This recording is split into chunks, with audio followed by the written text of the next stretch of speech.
Broadcasting live on the Fanatic app and YouTube channel. Here are your hosts, John Kincade and Andrew Salciunas. 97.5 The Fanatic, Philadelphia. Well, Johnny, the smoke now has risen from NovaCare. As it might be the cold.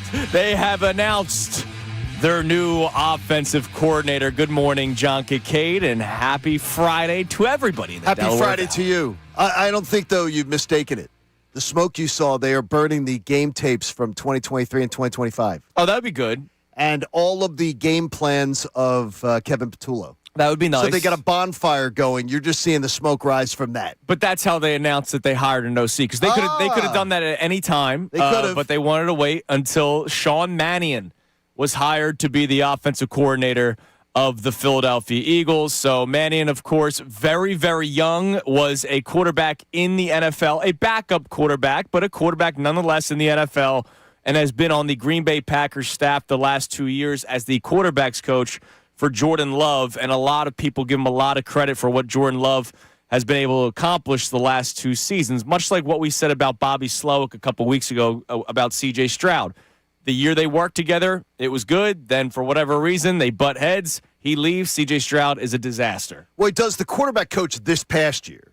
The first year, he was the sort of like the offensive assistant, meaning that what he had to do was assemble all of the game plan stuff for Matt LaFleur and all that. And the quarterback took a huge jump this year, and that's one of the reasons why Mannion was made his coach, to get more out of Jordan Love, and he did. Yeah, absolutely. Just 33 years old, turns 34 in April, and will be the OC and will call plays. That was apparently a question for people yesterday. I don't know why. Why would that be a question? I don't know. Maybe it was because Shefty dropped on NFL Live the other day that they do still have Nick Sirianni who could call plays. Maybe it's the age factor that people are wondering. There were a lot of people that were on social media were wondering, well, is he calling plays or is Nick calling plays? And then reporters felt the need to confirm that. Just to make sure. Just to make sure they're doing their job. Yes. I was actually surprised that there were people that after the announcement that Sean Mannion was hired, believed that there was a chance that Nick Sirianni would be calling plays. Sean Mannion isn't coming here with his quick star rising a couple years in the NFL. People talking about him as, man, this guy's bright, this guy's young, he's innovative, he's interesting. He's not coming to Philadelphia to have Nick Sirianni call plays. By the way, Nick Sirianni clearly doesn't want to. He's not good at it. He stripped himself of it. He told us that he's not good at it. And never took over play calling when Brian Johnson was spiraling. Right. And when his buddy Kevin Patullo was spiraling. So I did not even for a second think Sean Mannion was coming here to work behind Nick Sirianni when it came to play calling duties. So I'm curious, Johnny, because when news like that gets announced, everybody takes to social media. My algorithm, so I'm curious to hear what your algorithm was. My algorithm was mainly negative.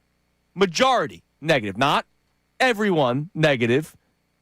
But for the most part, there were a lot of people questioning the hire. I do believe there were people that fell in love with some of the big-name candidates, and the fact that this dragged on a little bit longer, maybe that's why people are going, well, this was like their 12th option, so I'm not happy about that. But there were a lot of people, and I think a lot of his lack of knowledge of who Sean Mannion is, and that's fair. I don't know much about Sean Mannion, but there were a lot of people on my timeline that were questioning or disappointed with the hire. Until Monday, I'm not going to bluff anybody, and I told the audience on Tuesday.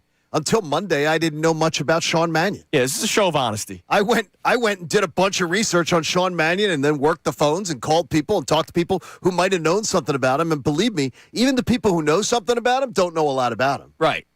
So nobody should have a PhD in Sean Mannion. No, nobody should. And in this market, anybody who does is just regurgitating what other people have said about it. Or they have taken the time, like our man Andrew DeCecco is going to join us at 7:30. We had him on in studio yesterday for 2 hours, as we do every Thursday, and we asked him, hey, what have you heard about him? He actually called a few people that were with the Packers organization, people that cover the Packers, and got a lot of analysis from them. Well, that's exactly what I did the other day when I did the radio station in Green Bay.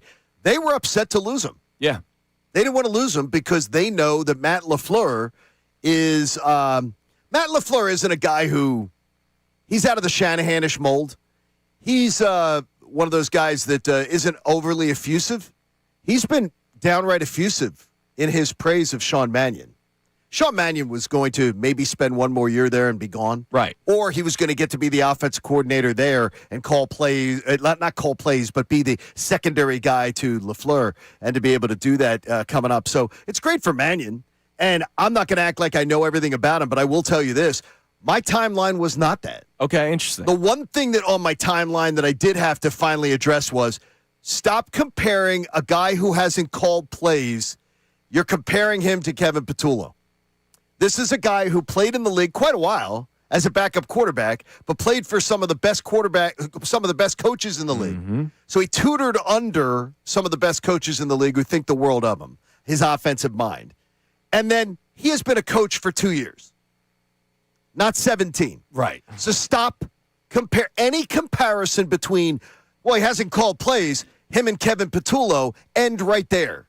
Kevin Patullo was like walking around like, hey, I'm here. Who wants me? Upgrade me. Give me a. This guy has been around for 2 years, and he was of interest. So there's a big difference. No, there is a big difference. There's no comparison. And so mine was, I don't think mine was very negative at all as far as the hire. But there was a lot of, look, wow. Who is this guy? So I'll give you a quick exchange that I had on social media yesterday. So after it was announced that Sean Mannion was hired as the offensive coordinator for the Eagles, I put out a very simple tweet. According to everyone that knows Mannion and knows the league, he is a future head coach in the NFL. He's never called plays before at any level, which is a concern of mine. But I do like the idea of a younger mind with fresh ideas, ...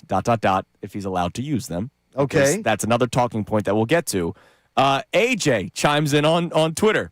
Quote, he has never accomplished anything, but according to everyone, he is a future head coach. You mean the people? Okay, so I'm going to say this to you, is that Sean McVay in a conversation about quarterbacks he's worked with. So I was able to dig this one up. Quarterbacks he's worked with in the NFL who he thinks could be head coaches. Sean Mannion was one of the first names that he mentioned.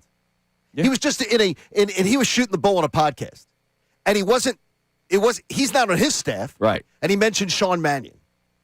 There are guys, Matt LaFleur knows that he has the potential to do this too. Yeah. So I'm going to take Matt LaFleur's word, Sean McVay's word, and others that are head coaches in the NFL that go, wow, that guy has sort of like the stuff that could be an NFL head coach one day. I'm going to take their word over anyone on Twitter or my own. Right. I'm going to take their word for it. Alex Armstrong on Twitter seems like a yes, sir hire, to which I will respond with, if this guy wants to climb the ranks in the National Football League, I don't think he's going to be a yes, sir offensive coordinator. You want to make the case that Nick Sirianni was a yes, sir head coaching hire because I don't think anybody was looking at him to be a head coach one day?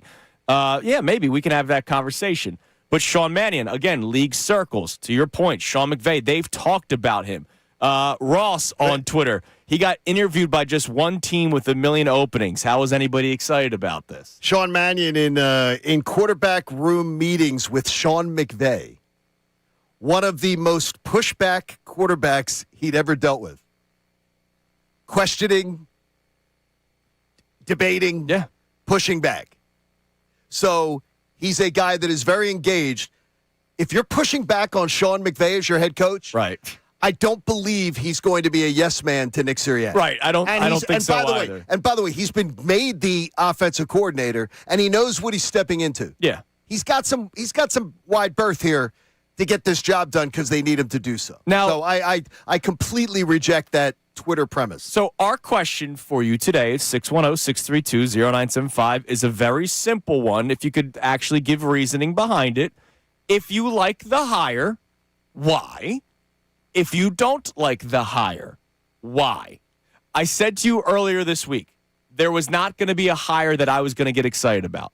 Just straight up. Like, I was in love with some of the top candidates. They came off the board, and as time continued, there was not somebody that I was going to be like, yeah, they hired the guy that I wanted. I don't know, because we don't know who Sean Mannion is. There are people on social media that are acting like they know him and they think he's going to be a failure. I can't get to that level already, right? It hasn't even been 12 hours, right? Like, it's been 12 hours since they hired him, and there's people that already have a written opinion about Sean Mannion and how it's not going to work. I know that I feel this is what, and I said it over and over again, this is Sean Mannion, again, if you had asked me on last Friday's show, John, talk about Sean Mannion. You wouldn't be able to.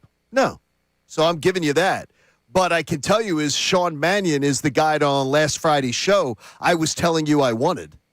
I wanted a new, fresh, different set of eyes, innovative. I didn't want a retread.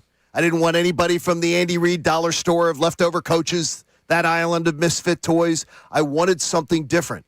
So I got what I wanted, but I didn't know it would be Sean Mannion. A week ago, I didn't even know who the hell Sean Mannion was. So I'm excited. But what I'm excited is that he fits the mold of what I wanted. Do I know if he's going to be a success? What the hell do I know? Right. I mean, but he fits the mold of what if I had been hiring, if Jeffrey Lurie had said, John, if Jeffrey Lurie had been punch drunk and said, we're going to let Kincade be in on the process, I was in on it. This is the kind of guy that I would have pushed for. And I never would have cared that he'd never called plays. All right, so I think that is a concern for a lot of people, and it's a concern of mine. I will continue to say what I say all the time.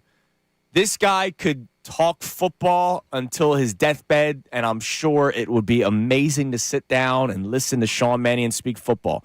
I would say the same thing about Kevin Patullo. Kevin Patullo's been in the league for 18 years, right? Kevin Patullo knows football. He does know football. But there is something to knowing football and knowing how to call plays, knowing how to call a play on first down, and what the result of first down will be would then would change your opinion on what you're calling on second down. And I do believe one of the biggest issues with Kevin Patullo was the on-the-fly, oh, my God, we lost 2 yards. I'm about to pee my pants. Let's call a draw for Saquon Barkley. Or let's take a deep shot downfield. It felt very predictable, right? The word predictable was being used by people in the locker room. Eagles players were talking about the predictability. How many times did we hear somebody say either straight up their name was attached to it or somebody anonymously was saying they weren't getting the calls in on time, right? Okay. It wasn't giving Jalen enough time to scan the defense. That 15-second mark when the microphone shuts off from the offensive coordinator or head coach to the quarterback, it gets shut off.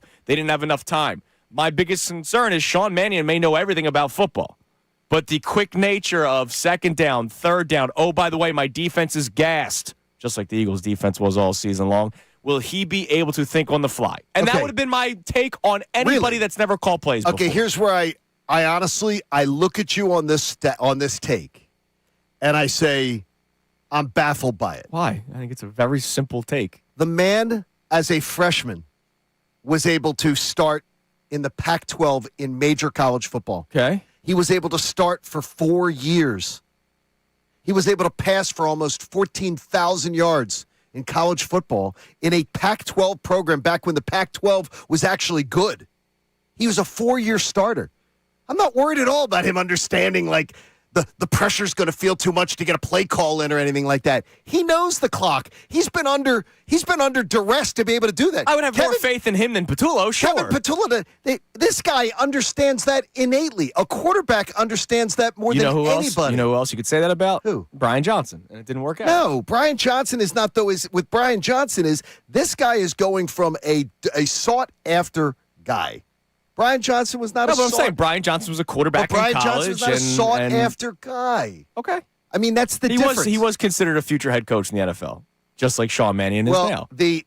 Whether he's considered a sought-after head coach, he was not a high riser. Brian Johnson was not like, oh, my gosh, we got to get our hands on this guy. Okay. And now, as you can see, I don't think it's a strong take. I think it's just very fair to wonder, a quarterback, come week one, will he be clicking? No, but that wasn't the point that I was taking issue with. I'm taking issue with the idea that you're saying, like, when the clock's running, he has to make a call. This is a guy who started as a freshman in the Pac-12 when freshmen didn't start in college football much. Okay.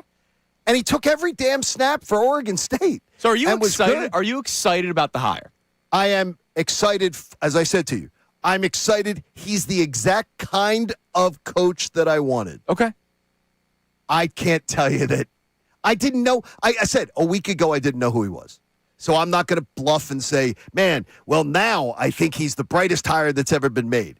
I knew Johnson. I knew a lot about Johnson before he was ever hired.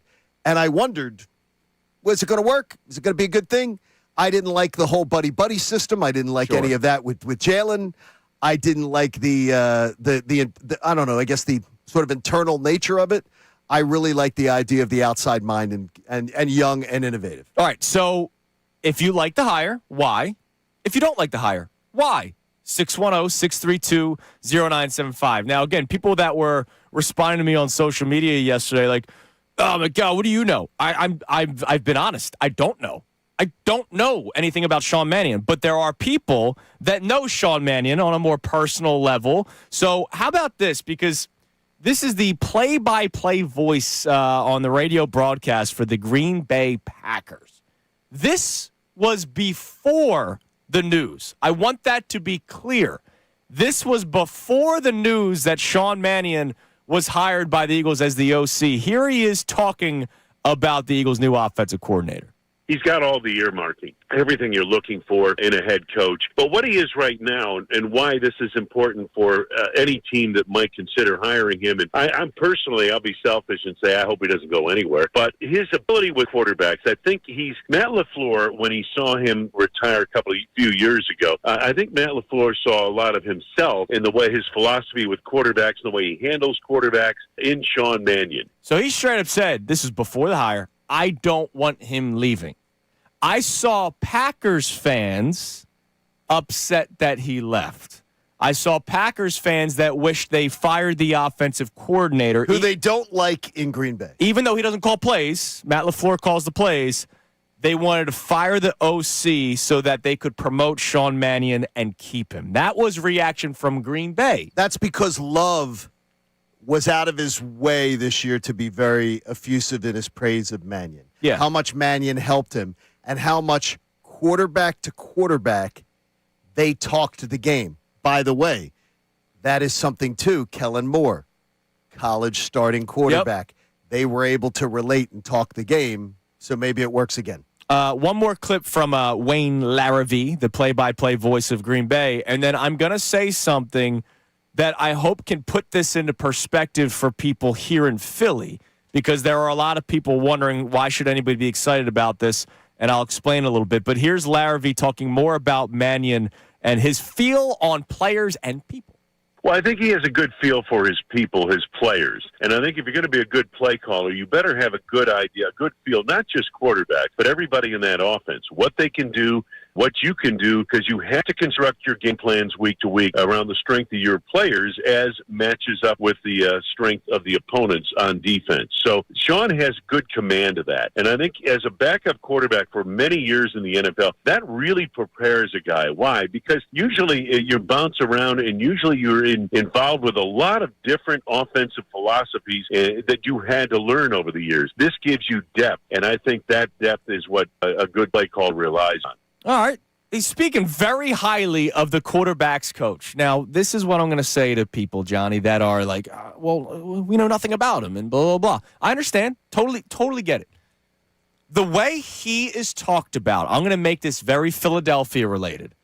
The way Sean Mannion is talked about by people that cover the Packers, know the Packers, and are Packers fans. Do you think anybody in Green Bay knows who Christian Parker is? No. Do you think anybody in Tennessee knows who Christian Parker is? My boys in Dallas, who I'm very close with, who do the morning show there, they didn't know who he was. They didn't know anything about him. We here in Philly know how important Christian Parker was to the Eagles' defense. We here in Philly have heard from people that cover the Eagles that say he's a future DC. Maybe he can make the jump to head coach one day. So there are people here that realize the loss of Christian Parker or fear what could be the impact of him going to Dallas and how good of a DC he could be in Dallas. It's just the same thing, just change the name and change the city. We're not supposed to know who Sean Mannion is. No, we're not. You're not supposed to do cartwheels for Sean Mannion. But listen to what the people that do know him say about him the way we do about Christian Parker. You know, do you think people know who Jeff Stoutland is outside of Philadelphia? Other than people watching Sunday Night Football and hearing... No. No, I'm saying fans. Oh, yeah. I don't think fans know who Any Jeff fan Stoutland who is. knows college football, any fan who knows major college football knows who Jeff Stoutland is. Jeff Stoutland was one of the most known college football position coaches in the entire country. I don't think a Tampa Bay Buccaneers fan knows who Jeff Stoutland is. I think he would. All right. I really, because he's in the South. and college football, the SEC. He was the most famous, arguably one of the most famous position coaches in the SEC for forever. Okay. Before coming to the NFL. So I would believe people in Florida, people in Georgia, people in Louisiana, they know who Jeff Stoutland is. The point I'm trying to make is there are position coaches that we know very well because they're here in our city. And we get upset when they leave. And we were talking, could they give Christian Parker a different title just to keep him around? That's kind of what they're saying in Green Bay about Sean Mannion. Which is, by the way, what they would have done if the Vic Fangio people, if Vic Fangio knew he was retiring, he would have, and again, it was reiterated to me yesterday, someone very close to the Eagles, like very close to the Eagles. If Vic Fangio was considering or was going to retire, he would have told the Eagles to hire Christian Parker. Yeah, I never Christian Parker would have been the guy that he would have said, don't let him out of the building. And Christian Parker has great relationships with those young defensive players. He would have wanted to be their DC. Yep. He wouldn't have gone to Dallas to take on a reclamation project. All right, coming up next, there's plenty of responses around the world of football about Sean Mannion. I'll give you some of those coming up next. Also, how 2 weeks could change how you view two teams in totally different ways. One party was fun last night. One was a dud. And there have been multiple duds recently. It's Kincade Salciunas, 97.5, The Fanatic.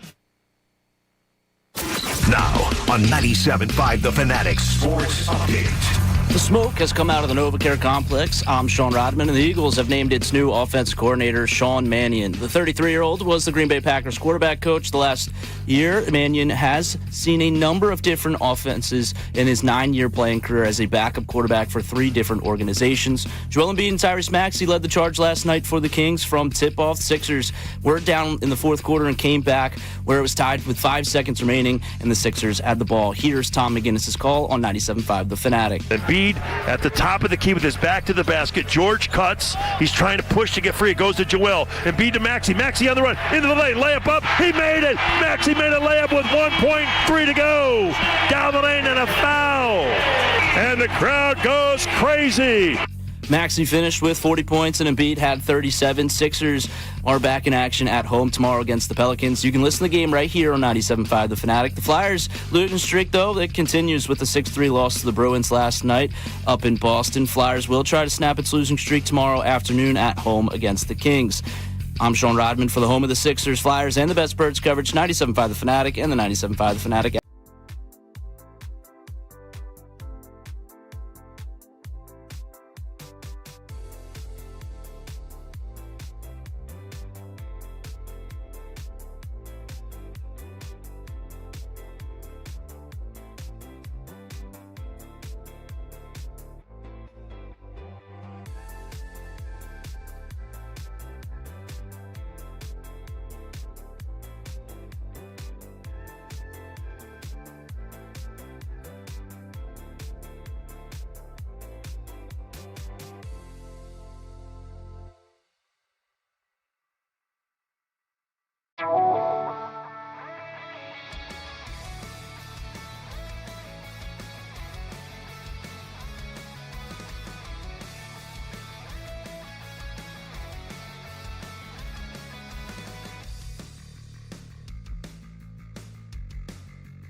This hour of Kincade Salciunas is presented by Bradford White Water Heaters. Bradford White, they're here for the pro. It is 6:30 here on Kincade Salciunas 97.5. The Fanatic with you, reacting to the Eagles' hiring of Sean Mannion as the offensive coordinator of the Philadelphia Eagles. We'll touch on the Sixers and Flyers here momentarily because they were both in action yesterday, and the last 2 weeks have gone totally different directions for both of those teams. But some responses league-wide to when it was announced that Sean Mannion was hired as the OC. Peter Schrager on Twitter said he texted with numerous Green Bay colleagues and several former coaches of Sean Mannion in the last few hours. Everyone speaks glowingly. One text, quote, super smart, great teacher, collaborative, and an A-plus human. Bucky Brooks, who's been doing NFL Live, or NFL Network for quite some time now, he was at the Shrine Bowl where Mannion was, I believe, the offensive coordinator for the West team. He was calling plays for the West team. Yes. He says his football acumen stood out in meetings, but his ability to prepare his quarterback and the unit stood out even more. As a former player, he has an excellent feel for the game and for making complex schemes easily digestible for players. It will be interesting to see how he maximizes the Eagles' offensive talent while making the game easy for the quarterback. So, like it. But again, we're hoping that this is going to be a really good thing. yeah, I mean, look, he is spoken of extremely highly across league circles, and that's all I can base my opinion off of. I could tell you that I'm concerned that he's a first-time play caller, and I hope that he's got the feel for what to call on second down and third down, and in the second quarter and in the third quarter. Adjustments made at halftime, right? That was the biggest issue with the Eagles, which falls strictly on coaching. You want to give me all you want about collaborative and Jalen's a problem, or this guy's a problem, or the offensive line sucked. The nature of having one of the worst second-half offenses in the NFL falls first on coaching, in my opinion. So, can Sean Mannion not have those hiccups? I'll put it nicely. And none of us know. None of us know. Our man Ron Davis, who we just love from Davis CPA Group. Damn right we do. He's like, well, Andy Reid was a quarterback coach with the Packers. And I'll tell you, when Andy Reid got hired, I remember, and if I'm not mistaken, it was a Saturday because I think I found out when I came out of church that Andy Reid was going to be the coach of the Eagles. I had no idea who Andy Reid was. I was pissed off. And I was like, you're telling me you're hiring a quarterback's coach to be your head coach? And they were talking about Andy Reid and his books and his presentation. Man, I couldn't have been more pissed off. And so this is for an offensive coordinator. Yeah, I feel right, a lot less worried. Coach, right. Feel a lot less worried about this one. All right, what do we got on the text line, Rodman? Connor out again, ill today. Sean Rodman filling in. You can text the show at 610-632-0975. Our question is simple. If you like the hire, tell us why. If you don't like the hire, tell us why. We'll give you all the information that people around the league have said about him. Sure. We'll have some guests. We'll talk about it, but we want to hear from you, your opinion on this, why you like it or why you don't. What do we got on the text line? Yeah, some mixed emotion here, but our first text says, my initial reaction is dislike because this team is in win-now mode, and they hired a guy who is brand new to coaching. I wanted a veteran coordinator, but we'll see. So my one concern that agrees with the texter there. Okay.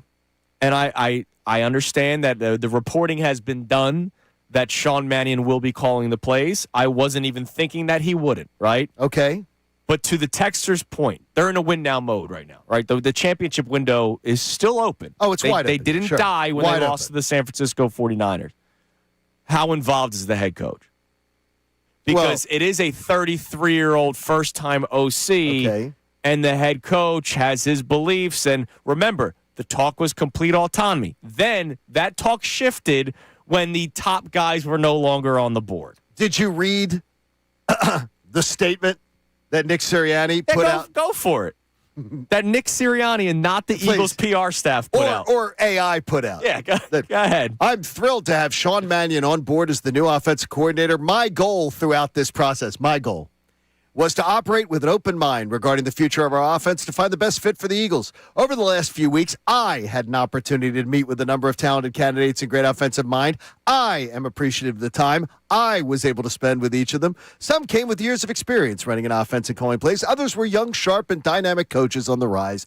I felt it was important to be patient and thorough to allow the right fit to reveal himself to us. Sean did just that. It was quickly apparent in meeting with Sean that he's a bright young coach with a tremendous future ahead of him in the league. I was impressed by his systematic views on offensive football and a strategic approach. Sean's 11 years in the NFL provided him with a great opportunity to learn from and grow alongside some of the best coaches in the game. As a result, he has a wealth of knowledge and experience that will be invaluable to our team moving forward. I can't wait to see Sean with our team, and I want to welcome him and his wife Megan to the Eagles family.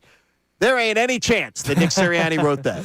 Yeah. That is Nick Sirianni didn't write that any more than I wrote some of, well, let's just say some of the stuff that I may have cut and pasted from, not cut and pasted days when you actually had to just transcribe. You graduated a while ago. Let's just put it this way. The Eagles are trying to convince you, they're trying to convince you hard that Nick Sirianni ran that process. That is the biggest load of crap that you're going to be fed this week. Yeah. That Nick Sirianni was the quarterback of this selection process. That if Nick, that the way they make it sound, if Nick had gone, this is what I want, I'm getting this kind of guy, that Nick would have had to say. And I'm telling you right now, that is a total load of crap. As much as those are Nick Sirianni's words. I just want him to stay kind of far away. Seriously, stay the hell away from the offense. Go play tiddlywinks. No, be that. No. You see, that's he does a lot of things well. Yeah, he does a lot of things well. The culture was great this year. Organize, be an organizer, be those kind of things. But please let Sean Mannion do his job. Yeah, let Sean Mannion, a guy who I hear Sean McVay and Matt LaFleur and others talk about his offensive mind and how smart he's going to be and how's he. Nobody is saying that about Nick Sirianni. No. Nobody. Well, and he's a head coach. Shefty said it on NFL. And he's a head Live coach. No, but he doesn't. You didn't hear him say he's got a bright offensive mind and things like that. He did say that he could call plays. There's a big difference. All right. So we'll continue this discussion. Why you like to hire, why you don't like to hire. 610-632-0975. All are welcome. We had two winter teams in action yesterday. Let's get the Flyers one out of the way first. Oh, my gosh. Ugly. They lose 6-3 to the Bruins, down 2-0 after one. They lose 6-3. And the NHL has screwed the pooch with you now cannot. Tim Kerr, who now is the mogul of real estate on the Jersey Shore, Tim Kerr would never be able to survive in today's NHL because you're not allowed anywhere near the net. They got screwed out of a goal in the first period. The NHL is now litigating that you got to put bubble wrap around the blue paint, as they say. I just did. This team is they followed up that great road trip. Yeah, it's horrible, and that's what pains me the most. Horrendous week. They've lost 10 out of their last 12, but they had the 2 wins against the Golden Knights and the Avalanche, right? So they're 2 wins, and they should have won in the game in Utah, right? If they didn't blow it, they at least got the point. But still, that's totally different. Look. Their 2 wins are very, very impressive. But, they've lost 10 of their last 12. So you can have all the impressive wins you want. I'm going to tell you right now, if this team, mark my words, if this team doesn't have a 9 out of 10 in them win streak, they're not getting back in the playoff mix. They must have a win streak, and it must start soon. Can't put it off. They have to put together a 9 out of 10 winning streak. 13 out of 15. Yeah. If they don't have that in them, they have no shot at the playoffs at all. And the biggest shame, not Boston. Boston's tremendous, but during this losing streak. But Boston really isn't tremendous this year. Well, they're not. I mean, they've been tremendous, but they're not. This is a team you should be able to do better. During this stretch, there are teams that have had very similar records to the Flyers. And the Flyers have lost all those games. And that's the bummer. And then other better teams they beat. Yeah, which is crazy. It's very staggering. So I'll be there tomorrow though, cheering them on. I'll be there Sunday. Hoping it'll be good. We'll be there for the tournament, for the carnival, and Ricky and I'll be broadcasting. You'll be in the dunk tank. And it's going to be a great time. And Silvana, too. And Silvana. So that was the Flyers. Sixers, now they win.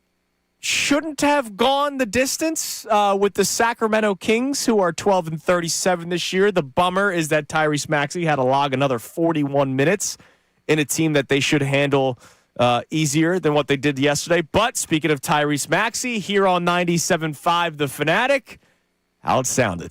Embiid at the top of the key with his back to the basket. George cuts. He's trying to push to get free. It goes to Joel. Embiid to Maxey. Maxey on the run. Into the lane. Layup up. He made it. Maxey made a layup with 1.3 to go. Down the lane and a foul. And the crowd goes crazy. By the way, understand these things happen. You understand as well as anyone. Yeah, no, it happens. These things happen, but I think they thought, oh, we got this. Probably. By the way, that was a this. tremendous call by Nick Nurse, that play, that inbound play. Because remember, just earlier this week on Tuesday when we had Amy, and there's a lot of people online that want Nick Nurse fired. I don't know what you're getting that from. I don't know what you have watched where you're, like, upset. I understand you can, pick at things. Like, sure. I talked about the Knicks series a couple of years ago. Like, I didn't like his coaching in it, but I don't think there's been anything Nick Nurse related where I'm like, yeah, this guy's got to go. I don't think so at all. I like Nick Nurse. Yeah. So as far as like, I'm intrigued. But again, last night, Maxey, that bucket, the game-winning bucket with 1.3 seconds left, and the foul. They missed the free throw on purpose just to let the clock run out. Maxey, 40 points. He also has 8 assists. Joel Embiid, another night, 37 points, 8 assists, 5 rebounds, blocked the shot. Just 2 turnovers for him because I know that's a problem sometimes. Embiid is playing such a high brand of basketball right now, as is Tyrese Maxey, the way it's supposed to look, and you're getting your contributions. Paul George, 15 points. You're not asking for him to drop 30 every night. I have no problem with what they're getting out of Paul George right now. Paul George playing good defense, scores 15 points and yesterday. The defense to me, and it maybe correct me if you think I'm wrong, is to me it might be even more important what he's giving them on the defense. What he is, yeah. I mean, perimeter defense with Maxey still a bit of an issue. It's a problem. But what he's giving them to me is really impressive. It absolutely has been. So coming up next, we have some more Sean Mannion stuff to discuss. We'll check more text messages. But Sixers fans, you are going to love what Joel Embiid said after the game yesterday because he called out management. Wow. That and a wild report about Giannis Antetokounmpo to discuss. It is Kincade and Salciunas, 97.5, The Fanatic. The Eagles high.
and the Fanatic app. It is 6:47 here on Kincade Salciunas, 97.5 The Fanatic. Coming up at 7:30, we'll speak with our man Andrew DeCecco. We had him in studio yesterday for 2 hours, and it was before the hiring of Sean Mannion, and we asked him for his perspective on him, and he gave a really, really great answer that I know was posted on social media. We'll play that for you coming up to start the 7 o'clock hour. And that was, just, hey, this is what I know about him. Now that he has taken the time to do even more studying, now that it's official, we'll be able to speak to DeCecco coming up at 7:30. I read an article from Rob Demovsky, who is the Packers reporter for ESPN.com, and it's a great deep dive. He wrote it back in May.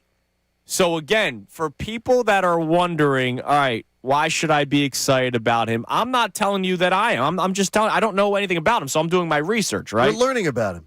This guy that writes for ESPN.com took the time to do a deep dive article on a quarterback's coach because it's how respected he is across league circles. The thing that I like about it the most, and you touched on it early on in the show, it's not just that he's been working with Matt LaFleur, who's an offensive mind, who's from the McVay tree or Shanahan tree. Which one's LaFleur? LaFleur is from the Shanahan. From the Shanahan tree. Thank you. But he played for Sean McVay in Los Angeles. But McVay is sort of from the Shanahan tree too. Sure. So some of the top minds right now, right? We're talking about if remember we did that exercise that a lot of people are upset about if you redrafted the coaches, right? Yes. 2 of the top 3 that would come off the board, if you put Andy Reid to the side, are Sean McVay and Kyle Shanahan, right? Any team would hire those guys before anybody else in football. And then LaFleur would probably be an early pick because there are people that really respect. If the Packers moved on from him, Atlanta would have hired him in 5 seconds. He would have been LaFleur is a top 7-8 pick. Yeah. Easy. And these are the guys that Sean Mannion has been able to study under. We're not saying that he is those guys, but he's been able to study under. They're the guys who want to work with him. Right. That tells you all you need to know. They're the guys who want to work with them. So what do we got on the text line, Sean? We had somebody start off the show explaining why they were not thrilled with it. Do we have anybody that is thrilled and their reasoning behind it? Yeah, John from Huntington Valley checks in, says, very excited for the new hire. After doing some research, young, glowing views from established coaches is what we need. Sounds like he has the cojones to say no to Sirianni when needed. Let's do it. Go Birds. That's something that you pointed out. I'm just reading about him. I don't know Sean Mannion again. Sean Mannion is described as he's an alpha male. He is not a passive guy. He's not going to be run over by Jalen Hurts or by Nick Sirianni. He is a imposing guy, like he has an imposing figure to him. He is a guy who, and just a piece that Sean McVay said, one of the biggest give and take in a quarterback room that he's ever dealt with. As far as just, why are we doing that? Why is it going on? You're going toe-to-toe with Sean McVay. You obviously have your chops. You're somebody that can be, can talk the game, can do that. So that's good stuff. Look, and this is something that, the alpha male stuff may work with. Well, they sort of said that Jalen Hurts. In Jeff McClain's podcast, which I was able to listen to the whole thing yesterday in traffic and along with Unfiltered. Jeff McClain's podcast puts it out. Jalen Hurts ran all over Kevin Patullo, according to his reports. Yeah. That it was run over. So remember, that's not happening with Sean Mannion. Is not going to be run over by anybody. What did people say about Carson Wentz? There was one coach that could really get to him. It was John DeFilippo. Remember that? Yeah, that's what they said. Now, DeFilippo was the quarterback's coach. He wasn't the OC for the Eagles. He goes to Minnesota, and it didn't work out because there was a differing of opinion with the head coach. I'm sorry. I don't want to say eye patch guy, but who was the guy with the eye? Zimmer. Mike Zimmer. I couldn't think of his name. John, it didn't work out there. But some guys can handle the hard-nosed coaching. And if Jalen was walking all over Kevin Patullo, which, can you blame him? Maybe this is a little bit different. Yes. So you can continue to climb it. 610-632-0975. But I want to play this for you. So after the Sixers win yesterday, where they beat the Kings 113-111, not sure how many people were staying up listening to the post-game show. You should. Amy Fadul, she'll be with us for 2 hours today, Fridays with Fadul, 8 to 10. Joel Embiid was asked about the upcoming trade deadline. Now, the Sixers were mentioned a lot around the league yesterday because, according to reports, Mark Stein and Jake Fisher, they do great jobs covering the NBA. Giannis Antetokounmpo has the Sixers on his list as a team he would not mind being traded to.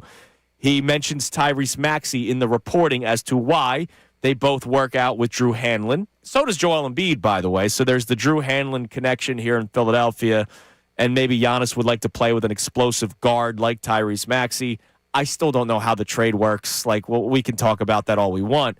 And I know there are people excited about it. Sean Brace yesterday on Middays with Marks was fired up. Like, go get Giannis. He's a top player in the game. Go get Giannis. There are people that want him.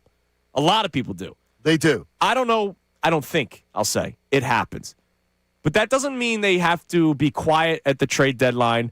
It doesn't mean also that they have to trade guys away to get under the luxury tax. Here's Joel Embiid postgame yesterday. We see we've been ducking the tax the last couple of years, so hopefully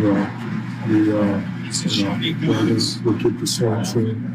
I love all the guys out there here, so I think we got a shot. So hopefully, I don't know what they're gonna do, but I hope that at least we get a chance to just go out and compete because we got a lot of good group of guys in this locker room, and vibes are great. So yeah, like I said in the past, we've been I guess the time. So hopefully we think about improving because we are. Quote, in the past, we've been ducking the tax. So hopefully we think about improving the team because we got a chance. Well, there's a chance in the East. There absolutely is. He's not speaking. He's not speaking out of it. But I would say to Joel that when your biggest contract blood-sucking stars are limping around and not playing all the time, ownership's not going to want to invest. So I think he needs to understand, look in the mirror and understand why they weren't investing. Yeah, sure. Look, last year. Taking shots at management about ducking the thing. They were spending a ton of money on you, Joel, and you weren't around to make it worth their investment. The last couple of years, forget last year, because last year was a disaster. The years where they were considered, contenders or competitive, whatever word you want to use, that they moved on from guys because the money, it helped out the money situation. There were guys that they didn't have to trade. There were guys that they didn't have to get rid of, like Isaiah Joes, right? Like, there were guys that they just didn't have to get rid of, but they did. Okay. And so I do appreciate Joel Embiid kind of calling out management here. Because all the talk right now about the Sixers trade deadline is, do they trade Andre Drummond or Kelly Oubre because of the money? It's not, do they trade them to get better? It's, do they trade them to get a pick in the future and make the money work? I got to tell you. I appreciate Embiid calling them out. I think Joel Embiid needs to be a little more self-aware. No, he doesn't need to be calling out anybody. He has not earned. Oh, really? I don't think he's earned the money that he's been paid. So, no, I don't think he needs to be calling out management. He hasn't earned and showed up enough and done enough to be available to earn the money that they paid him. I did not think you could. So I don't think you. I'm stunned that you come out with a negative takeaway from that. Yeah, I don't think you call him out on that. No, don't call him out on it. It's like it's not not like they're being cheap. No. I'll be the first one to tell you that, but I like that he said it. I appreciate that from Joel. I'm stunned that you had that reaction. No, just I'm glad to see he's in shape and he's ready to play this year. That's what I'm excited about, and I praised him for it. All right, coming up next. This year. I would like people's reaction on that because I'm stunned that somebody took a negative takeaway from that. Yes. Wow. That he's the one calling out people? He's not usually ready to play physically or even in conditioning. Thinks they got a shot this year. Well, that's great. Coming up next, more on the Eagles' new OC. Also, we will finally get it. Something almost every Eagles fan has wondered, when will they make one? Uh-oh. I'll tell you what next and what you can do off of it for your chance to win the Flyers Charities Carnival tickets. It's Kincade Salciunas, 97.5 The Fanatic. Now, on 97.5 The Fanatic Sports Update. The Eagles get their guy. I'm Sean Rodman, and the Eagles have named its new offensive coordinator, Sean Mannion. The 33-year-old was the Green Bay Packers quarterbacks coach last year. Mannion has seen a number of different offenses in his 9-year playing career as a backup quarterback as well for 3 different organizations. Andrew Jecko joins the show at 7:30 on the hire. Joel Embiid and Tyrese Maxey led the charge last night versus the Kings from tip-off. The Sixers came back in the fourth quarter after being down. There was 5 seconds left remaining with the ball for the Sixers, and here's Tom McGinnis' call on 97.5 The Fanatic. Embiid at the top of the key with his back to the basket. George cuts. He's trying to push to get free. It goes to Joel. Embiid to Maxey. Maxey on the run. Into the lane. Layup up. He made it. Maxey made a layup with 1.3 to go. Down the lane and a foul. And the crowd goes crazy.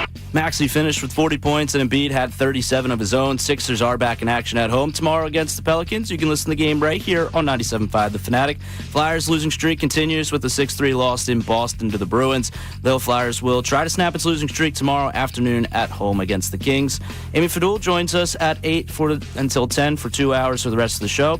This update is brought to you by Maple Grove Farms Pure Maple Syrup. Maple Grove Farms started a sweet tradition on a Vermont family farm, and they are still pouring the magic onto your plate. Make mornings legendary. Grab your Maple Grove Farms Pure Maple Syrup, Walmart today. See, Dallas still sucks.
Coming your way now. Hey, it is a Football Friday on The Fanatic, even though there is no football this weekend. Football Fridays on The Fanatic presented to us by our friends at Norristown Chrysler Dodge Jeep and Ram, driving to great deals at the winter sales event at Norristown Chrysler Dodge Jeep and Ram, and get freaking good deals all month long on a Chrysler Dodge Jeep or Ram. Visit NorristownChryslerDodge.com. Another week of non-updated copy, Johnny. The Philadelphia Eagles hired Sean Mannion as the offensive coordinator yesterday, so we've been reacting to it. Our question for you, we'll check our text line here momentarily. If you like it, why? If you don't like it, why? It's very simple. I know that there are people that live their life when it comes to sports all the time positive, and all the time negative, right? There's you're either the gloom and doom, the building is falling apart. This is a horrible hire. Or the pom-pom shakers that Anything I'm the Eagles never going do. to hear is all great, and everybody who criticizes them is negative. Exactly. Some people have a mind of their own and can look at things and say, well, that was great, and that sucked. Right. And they're the people who I think make up the vast majority of the fan base. Absolutely. I think that's still probably 2/3 of the fan base is there. It's the lunatic fringe on either end that deals with the other side. I think yesterday on social media, I told you the majority of my algorithm was people not thrilled. The majority of responses to my tweet, not happy with the hire. I scrolled through the last 2 breaks just looking. It is interesting, though, when you talk about algorithms. Oh, yeah. Because mine is absolutely not. Maybe because I've been down the Eagles since November, so maybe that has something to do with it. Like you'll say Sixers topic. Like a Sixers topic. You're a positive Sixers guy. You're a positive Embiid guy. I tend to be highly critical, even though this year I've not been, is that there's different algorithms based on how you do it. And like right now, it seems very, I would say 65% positive on my algorithm. That's interesting. Of people It's the way it works, Mannion, which is really interesting because it influences how people think. Yeah. Now, the people that were not negative were more so let's wait and see. And I think that's probably the best tack to take. Like, you can get excited reading what people say about him, hearing from people that cover him, but we won't know until the season plays out, right? Right. But I can be more excited for the hire of Sean Mannion than I was the hire of Kevin Patullo. No question. Right? Like, when Patullo got promoted, oh, God, it's disgusting to even say it. When he got promoted, like, I was appalled. I was disgusted. Like, really? We just didn't try? This is who got the job? Did you even talk to anybody else outside of the building? And everybody who spun to you the talking point that was just parroted, Polly, what a cracker, that, oh, well, what do you want them to do? Who did you want them to hire? What do you want them to do? It was after the Super Bowl. All you have to do is look at this year's process. They had a cavalcade of candidates to speak to. And anytime they wanted to, they could have done that last year. They chose not to do it. The Eagles ended up hiring Sean Mannion 11 days before the anniversary of the Super Bowl. So it's not like they hired him a month before the anniversary of the Super Bowl. 11 days, less than 2 weeks to the anniversary of the Super Bowl, the Eagles hired Sean Mannion. They could have done this process last year. They did not do it because they wanted to promote within. They were all happy because they won the Super Bowl. They got content, maybe, to steal a word from Dave Dombrowski. I think they did. And look, and the bros took over. Yeah. It's like, hey, let's promote. Let's promote. Arm bars, baby. Yeah, there it is. So Tim McManus yesterday wrote an article on the hiring of Sean Mannion. And there is, again, we had our first text was concerned about something. I addressed my very similar concern about it. This from Tim McManus's article yesterday. The Eagles were prepared to give the new offensive coordinator full autonomy. But it remains to be seen whether that remains true with a hire as inexperienced as Mannion. Sirianni gave up play calling a handful of games into his first season and has stepped into more of a CEO role in recent seasons, though he has gotten more involved in the offense when he felt it was warranted, including down the stretch last season to try to elevate a sagging offense. It was not elevated at all. No, it was not. It quite frankly, probably got worse. I don't need Nick Sirianni. I'll use the word meddling. I don't need him meddling. Yeah, it was, and I heard yesterday on Unfiltered, they were having a good conversation on my drive home from school, hearing Bill and Ricky going back and forth on this, because Ricky said, I don't want Nick Sirianni meddling. Let me guess. Bill did. Bill was like, no. Bill didn't say he did. Bill was saying, you're disrespecting Sirianni by saying that. He's disrespecting his cousin. I'm like, no. And I'm saying, like, Bill, no. Like we've seen this movie. Billy Sirianni, man. We know the car goes off the cliff. Let's have Nick stay far away from this. When he's had two big says in the offensive coordinator, when he's had two big associations with it, he's driven the car into a ditch. Never again. Keep him away. Never again. Keep him away. No keys for Nick. No. All right. You sit in the back. I want him calling. I've already scheduled an Uber. We're going out tonight. I scheduled an Uber for tonight to come pick us up. I want Nick only to be Uber. He has nothing to do with the offense. Mannion's driving. I don't trust it. All right. Speaking of Sean Mannion, Andrew DeCecco, he was with us yesterday in studio for 2 hours. He's going to join us coming up at 7:30 to be able to give more of an expanded opinion on the new OC. But we did ask him about Mannion and Jim Bob Cooter because remember, we asked him, hey, talk about the two candidates. So he only had like a minute to talk about one. Here he was yesterday with us in studio talking about Sean Mannion. So Sean Mannion, I actually was in contact with someone who has good knowledge of him, worked with him, and they said that it was very obvious that once his playing career was over that he was going to be a successful coach. Okay. So football IQ was something that came up, and his ability to teach and absorb and pass that along. So under Mike Riley, who he played for at Oregon State, they ran a pretty intricate West Coast offense. And it was of the understanding that whatever quarterbacks come through there, it typically takes a lot of time to learn that system. Well, he had it down pat, and there's a lot of verbiage and things like that, and a lot of responsibilities placed on the quarterback that takes a lot of time. For him, it did not.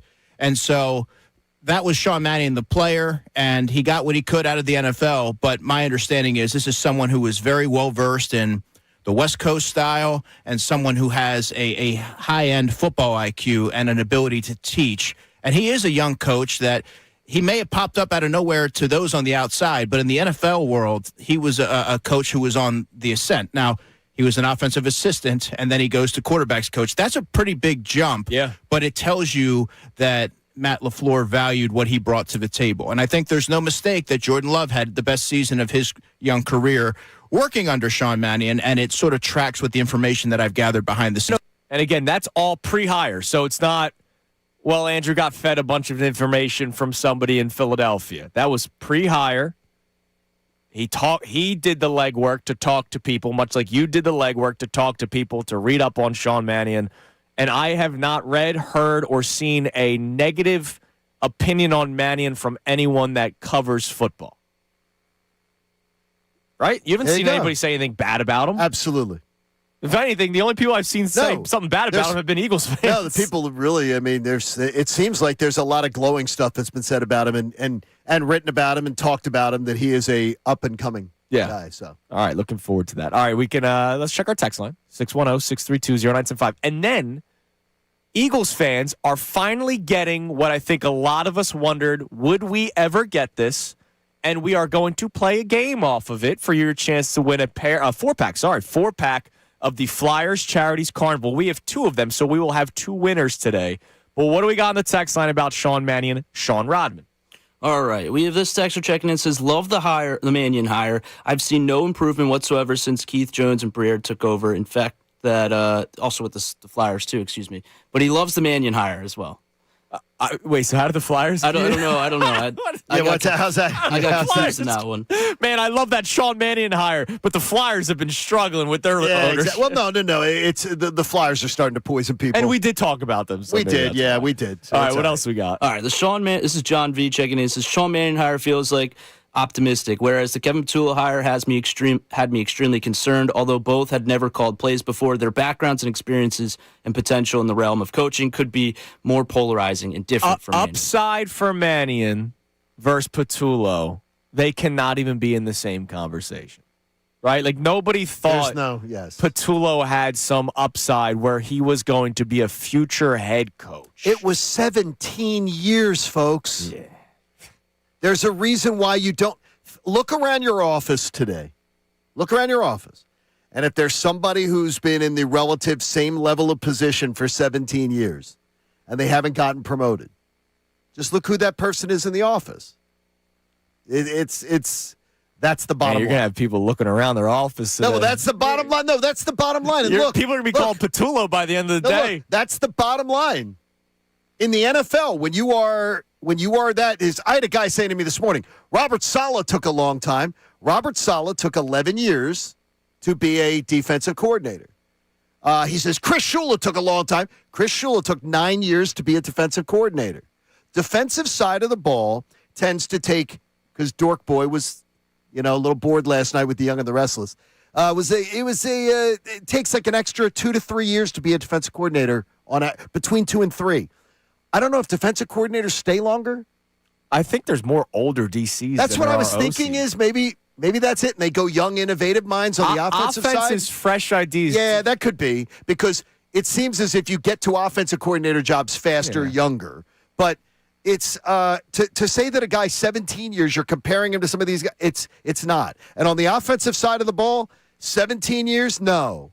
It's not normal. So don't try to, stop trying to make a case that Kevin Patullo somehow wasn't an outlier, that Kevin Patullo somehow got screwed here or anything like that. No, he wasn't ready for the job. There was a reason he never got promoted, and he showed us why. That's it. Now, look, again, he may be really good at what he does. Yeah. Buddy Ryan was a great defensive coordinator. He was a horrendous head coach. Yeah. Horrendous. And if your dad, by the way, if you're in your generation or your generation, Rodman, and your father has told you about the Buddy Ryan era and how great it was, they're freaking lying to you, because he was a buffoon of a head coach. He wasted Randall Cunningham. He wasted that great defense. He wasted it. 2-14, as long as those two wins are against the Cowboys. He wasted it. He is the biggest. He is one of the biggest blights on the Eagles organization ever. And I have people of my generation that will brag about it. So there are guys that are good at what they do. At their craft. And that's what they're supposed to do. Sean Mannion, offensive coordinator of the Philadelphia Eagles. Did you like the hire? Why? Did you not like the hire? Why? 610-632-0975. Okay, we are getting something that I think all of us, I would say every Eagles fan. Not snow, right? No. Okay, God. good. I think every Eagles fan at some point in their life wondered if we would get this. If you know of the world of 30 for 30s, which are the tremendous, documentaries that ESPN has been putting together for a long time. They are always so well done. They do a wonderful job. They really do. Even some of the stories where you're like, oh wow, I never heard of that one. They're great. It's not always like the biggest story that they do a 30 for 30 on, but they do such a great job at it. And we are finally getting the 30 for 30. The Phillies special. Okay, a half hour on one play? It's not just the play. It's beating the Patriots. Okay. I watched the preview. Okay, that's what I was wondering, because I have not watched the preview yet, and I know we're going to be having a guest on who's going to talk about it. Yeah, we have the director or producer of it next week. And I was wondering about that, because a half hour on that play. No, it's just the title. Yeah. I don't need a half hour on it. No, it's the entire game. I watched the preview, and it was like the build up going up to that game where everybody. It was it's the Patriots, it's the dynasty, and it's Tom Brady versus Nick Foles. So it's the story of that Super Bowl and the moments leading up to it. It's actually really cool when they do the sit downs. Nick Foles is in the art museum. In front of the big steps on the inside. Oh, is he? Okay. Being interviewed. So they actually have cool locations where people are getting interviewed. So it was warmer leading up to that Super Bowl. Yeah, absolutely. So Nick Foles will be in it. Jason Kelsey will be in it, obviously as a member of ESPN, but we all know that the speech is a big part of that as well. And I'm really excited for it, because it's something that I think we all expected would happen at some point. It's one of the greatest stories here, but it's a tremendous story nationally, right? It is. Slaying the dragon. They said that they slayed the dynasty, which is not true, because the Patriots literally won the very next year. Exactly. But they beat them, right? In the one game, they beat them. They beat them. They beat them. And more importantly, too, is where people will say, Eli Manning, he beat Tom Brady. Bullcrap. Right. Nick Foles slinging it up and down the field, and the Eagles. He beat Tom Brady. The Eagles matching score for score. Brady was exceptional that day. What did he pass for 508 yards? Yes, something like that. It was exceptional. Over 500. There was one defensive play. It was BG. It was a wild game, and it was so much fun. That is one of the greatest games to watch. Absolutely. Both, if you were not interested in either team and you just wanted to watch football, it was a great game to watch. Yeah, I mean, we were stressed because we're Eagles fans, but there was probably somebody in Minnesota. Well, no, they were probably upset. There was somebody in Tennessee that was like, man, this is the best game ever. I have told the Bellagio that the chair, and I know the guy who runs the sports book, the chair that I sat in, I want it. And when they remodeled the total bar area, which they're going to do, the chair. I want the leather lounger that I sat in, because I hosted their Super Bowl party that day. And I want that lounger. That's actually and they cool. have, and so they've I mean, we've traded emails and everything. I said, when that goes, I want it. I don't care what it costs to ship. If you're going to make me buy it from you, I want it. Because that was an amazing day. And the stress of that day. Oh, dude, yeah. Are you kidding me? All day. Oh, my gosh. I played Madden like 600 times just to get through You mean the day. to get to the to get to kickoff? Yeah. Oh my! I played cards so much. Yeah, that you're day. pacing. So terrible. it premieres next Friday, 9:00 on ESPN. So we're looking forward to it. It's a Friday night, so it's not like us morning show people. A Friday have to worry night. about. That's an interesting damn right, choice. I'm for it. That's because you're Friday night. That's an interesting. Hell yeah, man! Look, I don't get wild anymore. That is my wild entertainment. Is the Philly special 30 for 30. So here's what we're gonna do. We have 2 more 4-packs of the Flyers Charities Carnival. Johnny and Ricky Bowe will be hosting from 11 a.m. to 2 p.m. Looking forward to It'll that. be at the Xfinity Mobile Arena, so stop by the East Food Hall to say hi to Johnny and Ricky Bowe. Ricky will leave the microphone at one point to go take one pitch to knock Silvana in the tank. Damn right. I will tell you, Coop has been practicing. Oh, really? Yeah, we've been trying to hit targets. Awesome. Coop's awesome. going to try to knock Dad into the dunk tank. So I'll be doing it. Silvana will be doing it. Connor is scheduled, but Connor's been sick, so we're trying to tell him not to do it. Oh no! Like, I told him flat out. just feel better, bro. If he's sick, and then he gets in a damn dunk tank. Yeah, this weekend. it'd be stupid. If you don't win tickets and you want to go, FlyersCharities.com is where you can go to purchase them. But we have 2 more 4-packs to give away. So here's what we're going to do. What do you think could be the next Philadelphia-related 30 for 30? Now think about it for a second. If you want to win, it's got to be a draw nationally, right? Like it can't just be Bedlam at the bank because it was a great moment for us. And nobody really cares nationally. The Eagles beating the Patriots with Nick Foles, the underdog story, the dog masks, all that kind of stuff. That is a story that translates nationally, that anybody that's going through a rough patch that thinks, man, I need that one break. I've been an underdog my whole life. Like that is a relatable story, even absolutely. though football and everybody's daily lives are a little bit different. But what is the next 30 for 30 that you think would actually be able to gain the attention of a national audience? I love this. Yeah. And the 2 best answer will win 4-packs. And we don't want to give any away. I have one idea, but I'm not going to give it away because I think somebody was going to come up with my idea. Sure. I think I have a layup. A layup? Really? Okay. Because mine I don't think is a layup, so I'm interested to hear yours. That'll be good. I'll just say it's the sport. It's a layup, Philadelphia related, that we can. I expect it to happen. Okay. At some point, regardless of how things end with the basketball team in town here. 610-632-0975. You can call in with an answer, or you can text in with an answer. We already got somebody. Pat and Ridley wants to chime in. What's up, Pat? You're on Kincade Salciunas. Hey, how you guys doing this morning? Good, Pat. What's going on, buddy? Just first off, I'm cautiously optimistic about the new offensive coordinator. I don't know that much about him, but we won't know till next season anyway. Yeah, that's fine. Sure. There's going to be people around here that are going to say they know everything about him. Nah. Don't. Like it's. Yeah, it's okay. I don't even know who he is. So, Join the club. I mean, yes, good exactly. club. That's what I mean. So, but anyway, my 30 for 30. I've always thought that year the Flyers were in the Eastern Conference with Eric Lindros and the concussion, and Roger Nielsen. I mean, he was sick. They had a sub coach in, and he was. I don't know if he sued to try to get back. I mean, that thing was so beyond anything. I just think it's a natural. I can't believe they've never looked at it. I mean, it was the NHL semifinals, right? They were one win away from the Stanley Cup Finals, and Lindros was out with a concussion. He tried to, he finally did come back and then got whacked and was done. And the head coach was sick and wanted to come back and coach, and it's just bizarre. Yeah, It's an interesting look, one. it's an interesting one. We'll put you on hold. I mean, look, you got to kind of go out of the box with 30 for 30. So, Pat, we'll put you in the running for it. Concussions, anything concussion related can be a national story. I just think for whatever reason, well, I know the reason. Football is just more of a popular sport, but you don't hear much hockey concussion talk, even though it happens often. Correct.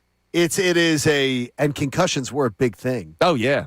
I mean, they've become a big They absolutely have. I mean, look at Sidney Crosby, for crying out loud, right? But talking points. But football is the one that gains the majority of the tension when it comes to concussions. But we'll put Pat in the running. You can text in your answers as well. I don't think Pat's, the one thing is, I don't think that story is enough nationally to grab. Maybe not enough. Lindros specifically, but if there was a why isn't concussions talked more about in hockey, Right. you could probably get something out of that one. Sure. All right, coming up next, our man Andrew DeCecco will be joining us on the phone. He gave us that great minute-plus spiel on Sean Mannion based off of the people that he talked to from Green Bay. Now that we know he's hired, we can ask Andrew for a full detailed explanation of who Sean Mannion is, and does he believe that Nick Sirianni will meddle a little bit. McManus wrote in his article, at first it was complete autonomy. Now we'll have to find out because this guy's just 33 years old. I don't care how old he is. Stay away, Nick. DeCecco joins us next. Kincade Salciunas, 97.5, The Fanatic. All right, let's talk about that FanDuel Sportsbook app because we're getting closer and closer to the big game. I don't have to say the big game. I could say the Super Bowl because FanDuel, official partnership with Super Bowl. Wow. It's the last call for football on FanDuel in partnership with Valley Forge. One final Sunday, one last kickoff. The final chance to place your bets before the NFL season closes its tab. I don't make it to closing time at bars anymore, so this is my only way to get to closing time. Super Bowl 60, FanDuel's making sure you're in on it. If you're a new customer, bet just $5 and get $200 in bonus bets if you win. So if you like Seattle, just bet the money line. $5 bet if it hits.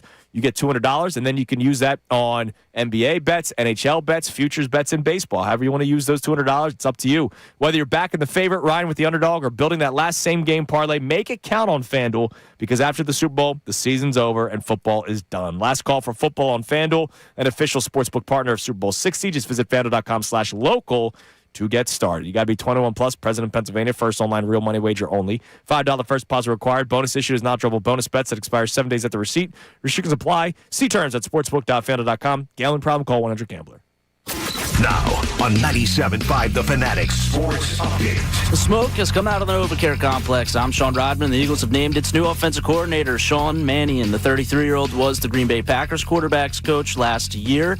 Andrew DeCecco will join the show with us next on the hire. Joel Embiid and Tyrese Maxey led the charge last night versus the Kings. From tip-off, Sixers were down late in the fourth quarter, and with 5 seconds remaining, here's the call from Tom McGinnis on 97.5 The Fanatic. Embiid at the top of the key with his back to the basket. George cuts. He's trying to push to get free. It goes to Joel. Embiid to Maxey. Maxey on the run. Into the lane. Layup up. He made it. Maxey made a layup with 1.3 to go.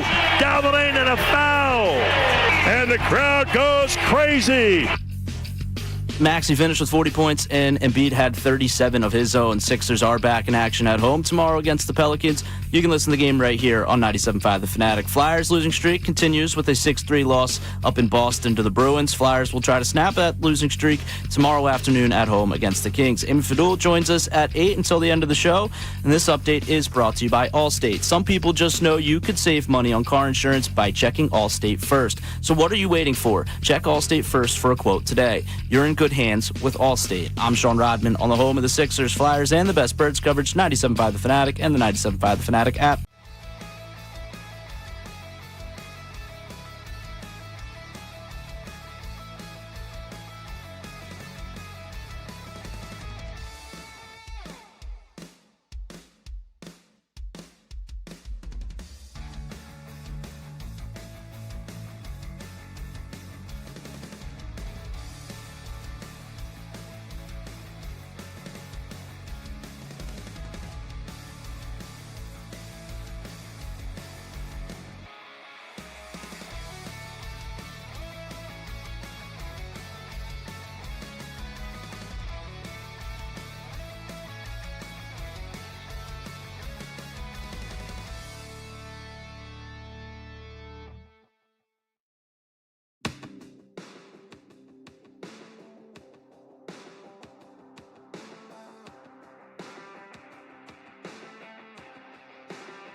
Fanatic app. 7 a.m. hour is brought to you by the BetParks online casino and sportsbook app. Live bet sports on the BetParks app. Play all your favorite casino games. There's always another way to win on the BetParks online casino and sportsbook. Got to be 21 in Pennsylvania, Jersey, or Maryland. Gambling problem? Call 1-800-GAMBLER. Attaboy, Rodman. All right. Couple comments on our YouTube chat. One about the next 30 for 30 that's about a Philadelphia-related story, but spans nationally. Claufrins. The rise and fall of Kevin Patullo, a.k.a. the offensive wonderkin. A 30 for 30. What if I told you? I think though, we're a very provincial area. We believe a lot of stories that are of interest to us would be of interest to the whole country. He was joking. But, I understand. Yeah. But, I mean, we are a very provincial area. Yes. Even my cousin Matt's telling us, like, the firing of Andy to the hiring of Chip Kelly to the Doug Wentz era and everything. I'm like, that's not a national story. The nation doesn't even like us that much. Yeah. And that's the thing, is that we're not that light. They hate us having success. They really do. That, by the way, could be a 30 for 30. They hate it, because they'll never admit it. They'll never admit it, how much they hate that we have success. Right. So that would be betraying themselves. So if you're just tuning in, we have 2 4-packs remaining for the Flyers Charities Carnival, which is this Sunday. The announcement that is the 30 for 30, the Philly special, which drops next Friday. What is another 30 for 30 that's Philadelphia related, but it obviously has to have the national interest? Best answers, 2 of them will win the 4-pack, 610-632-0975. Also on our YouTube chat, Kieran, I feel you, brother. Kieran complaining about his fiancée. Why? She sets an alarm 10 minutes apart from her actual alarm. No. My wife does that. No. Oh, I'm worse. What do you Every do? 2 minutes. Every 2 minutes? What? Dude, just get up. Get up out of bed. Just hit snooze if you need to. Or I do on all 3. Why? Because then it gives the person you're laying with, Get up out of bed. brain bleeds.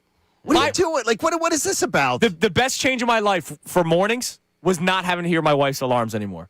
My alarm goes off. I either hit snooze one time or I hop right out. Your wife hits how many alarms? Bro, 10 alarms. And they're all 5 to 10 minutes apart. Come on. And when you hit snooze, it just goes off every 3 minutes at that point. Get out of bed. Just get out of bed. All right. Put your feet on the ground. Get out of bed. This is big kid world. Come on. Somebody I know doesn't have that problem. Well, he joins us right now. And the check goes up. He pops up. He's ready to go. He's ready to just talk His football. feet are on the floor. He did his mock draft 1.0 yesterday. By the way, Eagles only edition. I'm going to tell you, it's going to get you through a cold morning. Well, we'll ask him about it, but we'll first start with the hiring of Sean Mannion. Andrew DeCecco, first and foremost, good morning. Hey, good morning, guys. How are you? We're doing great. We posted it on the social channels yesterday. I retweeted it even before the hire because what you said about Sean Mannion, the time that you took to talk to people from the Green Bay area that know the Packers inside and out, what you said about Mannion was great, but that was before the hire, so you only talked about him for a minute. So I'm curious, now that you've done even, I'm sure, more research since the announcement yesterday that he was hired, give us some more reasoning why people should be excited about Sean Mannion or more things you've heard about the new OC. Yeah, well, first and foremost, this was a big swing for the Eagles, and it's not without risk. It's a boom or bust hire, but there's a lot of intrigue there with Sean Mannion because he's known to be a bright football mind, someone who is able to teach and convey his points so that it can be processed by everyone. And I think that the same can be said if you're looking at it through the lens of Christian Parker. He was the same type of coach, and I think that really lends itself to being able to get everyone on offense on board. And the fact that he was a backup quarterback in the NFL, and to a point, he was a veteran backup quarterback in the NFL, so you're kind of an extension of the coaching staff, so you're wise to it. You maybe see the game from a different perspective, and you're able to teach that. And when this hiring was announced, to me, I thought first and foremost of Jalen Hurts and how he's going to most benefit from this hiring of Sean Mannion, because I do believe that Sean will find a way to tap into Jalen Hurts and be able to allow him to maximize his skill set. And so everything that I've heard behind the scenes, guys, just a really bright football mind, and someone who, going back to his college days at Oregon State, was well-versed in the West Coast offense. He's going to add his own spin to this Eagles offense, and I'm curious to see what it looks like. Obviously, there's going to be questions, and we have no idea how this addition is going to pan out. We won't know until the regular season. Training camp isn't even the best sort of example to be able to gauge how the offense is going to look. But I think that the Eagles really went a different way, and that should conjure a lot of intrigue, because they didn't go with their network. They didn't go with a familiar name. They went with a young coach, and I think that gives them the best option to evolve this offense and grow it forward. A 4-year starter in college at quarterback in the Pac-12, when the Pac-12 was a thing, to me is also inspiring. Is that this is a guy who started as a freshman. He's a guy, you have to have a high football IQ. You're starting college football as quarterback in a power conference as a freshman. And that the amount of snaps there, plus the people he's worked for. This is a guy who obviously must have some sort of chops and also a backbone, because you're going to need that going into a room with Jalen Hurts. Yeah, well, the way that it was put to me, John, in college, that West Coast offense that Oregon State head coach Mike Riley ran was really intricate, and it was expected that whatever quarterback went through that system, it typically takes a lot of time to be able to master it. Well, Sean Mannion was totally different. He grasped it early on. He was able to teach it and help his other quarterbacks and execute at a high level. So I heard that how I heard he was as a player was that he was a sponge, and he had a bright football IQ.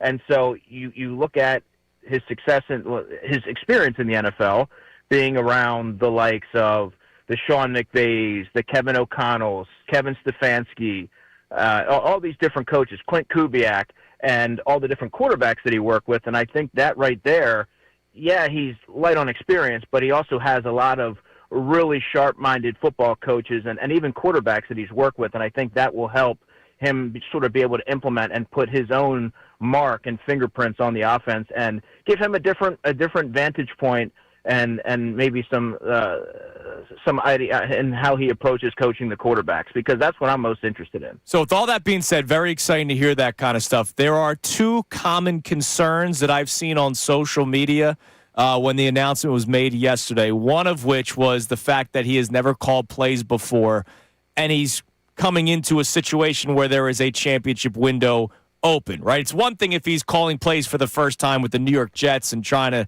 everybody's being patient, trying to figure things out. He's coming into a win-now destination. The other concern is because of his age, Nick Sirianni, how heavily involved is he with the offense? So could you address both those concerns? Sure. Yeah, and those are fair concerns. Obviously, when you're bringing in someone who hasn't called plays before, and the last two hires that they've had, whether it be Brian Johnson or Kevin Patullo, also hadn't called plays, and they were one and done. Now, Sean Mannion is an external hire. The Eagles have had a lot of success in that area, but just know that it's going to require a little bit of patience. Growing pains should be expected. Young coaches take their lumps, especially one who hasn't called plays before. Play calling is an art. It's not a science, and it's going to take some time to familiarize yourself and adjust to the sequencing and all those things. For some, maybe it happens instantaneously, but that's not the world that we typically live in.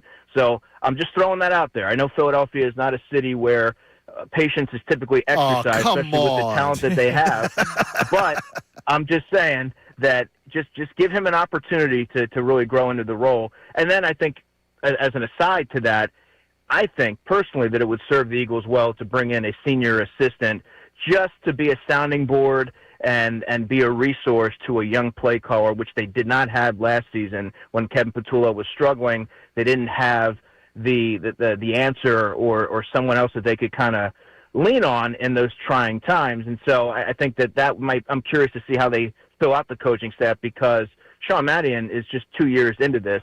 So I can't imagine that he has a vast array in his Rolodex of names that he can choose from. So I'm curious to see where they go there. And then the other piece that you said, Andrew, about Nick Sirianni, the way that the messaging was worded in Nick Sirianni's release, it suggests that it's gonna be Sean Mannion's show. He's going to call the plays. I do believe that. Now, whether or not that's going to be something similar to what we've seen with Sean Mannion's vision and concepts blended in, we won't know until that happens. But I think the Eagles, based off of the season that they had, would be more inclined to give Sean Mannion free reign, and then Nick Sirianni, as he should as a CEO coach, if something goes awry or they hit a rough patch, well, he should be able to step in. But I don't know that he would step in or feel inclined to step in unless there was a little turbulence, if that makes sense. I can't wait to hear what you, because I know you're going to dive deep into this, is to what you think he could potentially change about the approach from the way that they've done things, because at least the wording, it sounded that transcript last night that they released didn't sound to me in any way like Nick Sirianni. But I want to see what the Nick Sirianni philosophy and how they get away from it, because Green Bay, they love to run the football. So I would imagine there's a lot of things that appeal to Nick, but they have a much more interesting passing game. You're 100% right there, John. There was a lot of explosive plays, right? That's something that the Eagles pride themselves on. Well, Green Bay was in the upper tier as far as last season goes. They also did a lot of play action, middle of the field usage.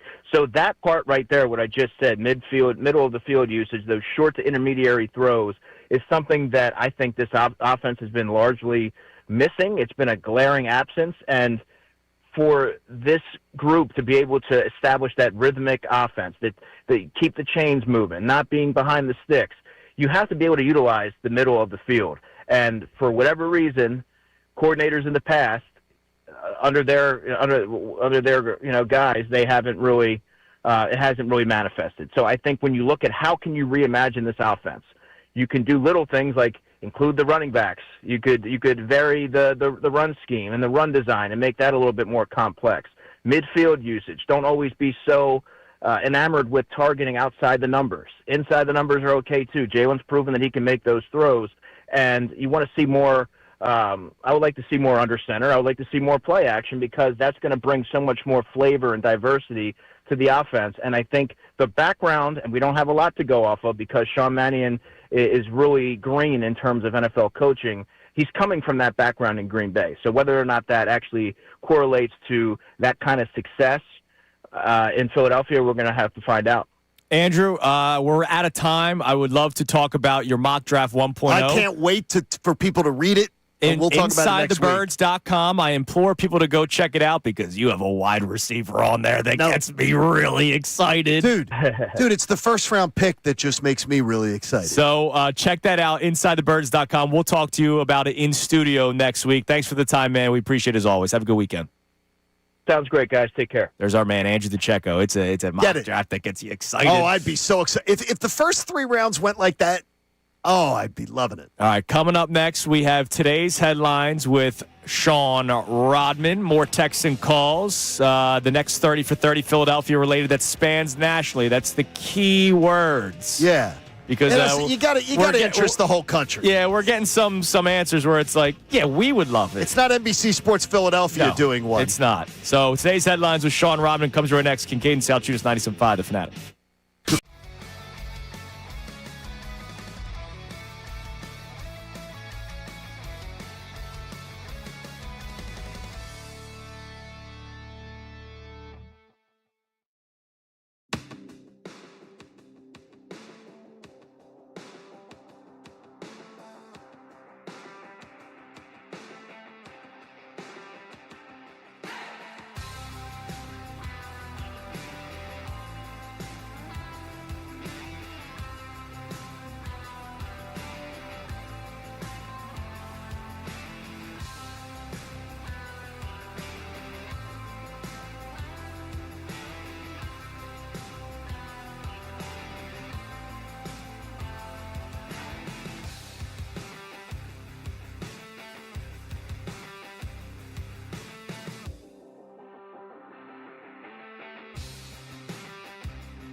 Charity comes in many forms. Kincade Salciunas is back from the break. I wonder what they're going to get into. Well, that Washington College guy, Connor Thomas, out sick today. So Sean Rodman filling in again for CT18. And it is time now for today's headlines with Sean Rodman.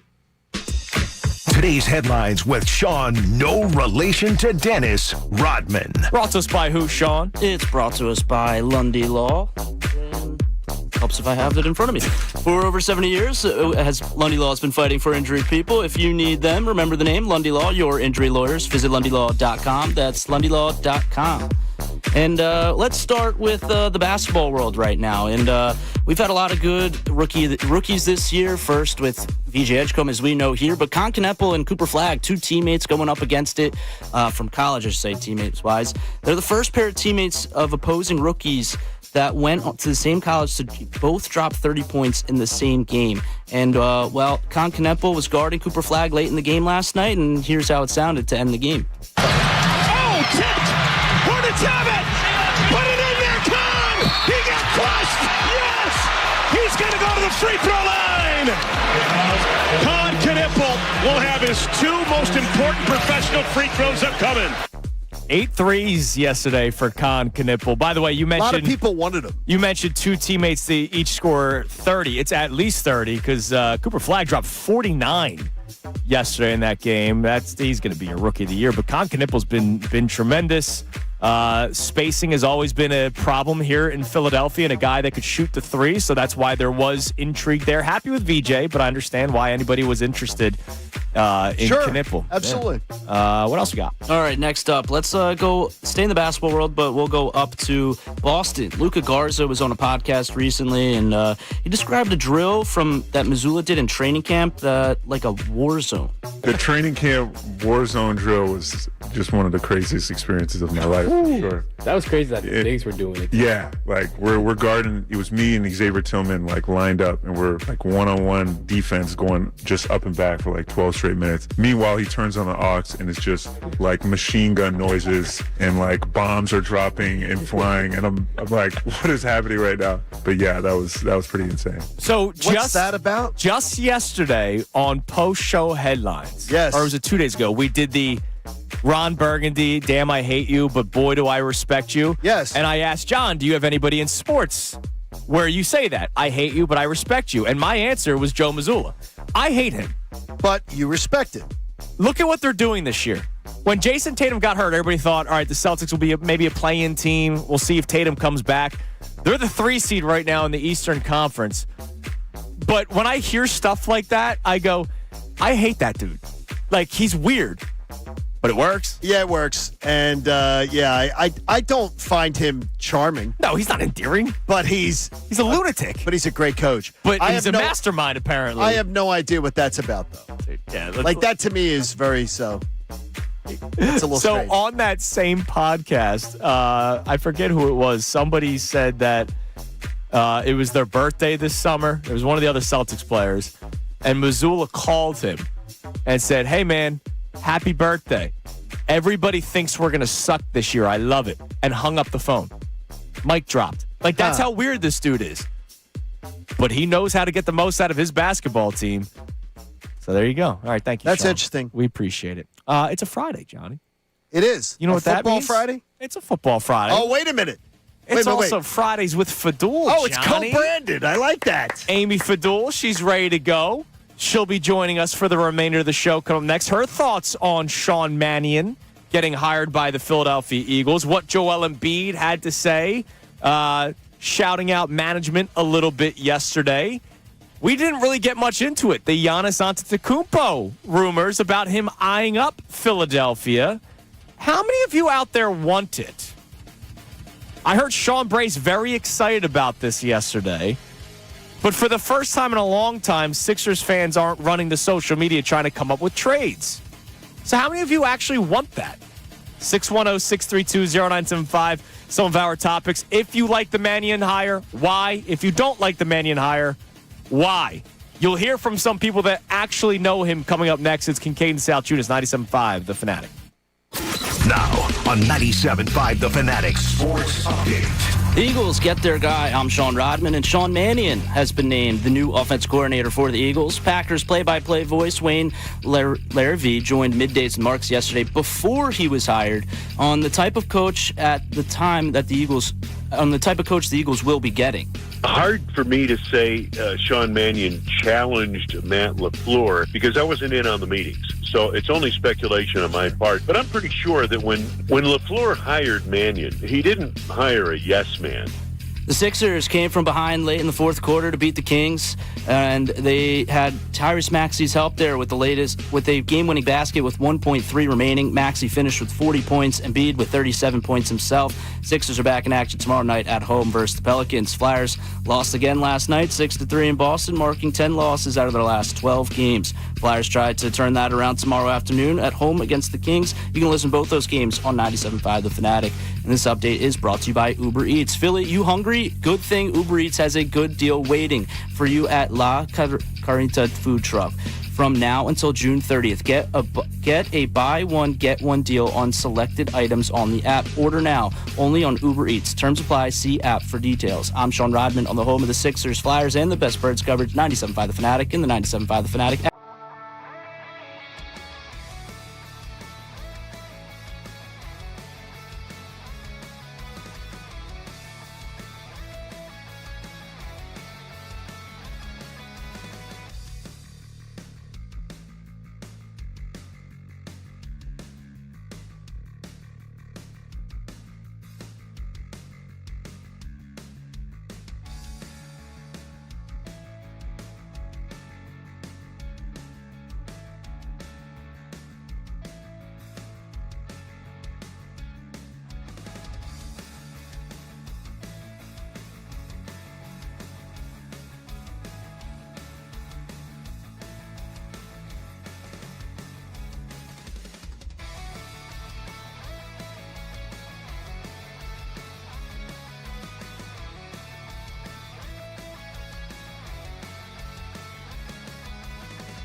You got to make the trip to the Pick. Visit Piccalilly.com and order a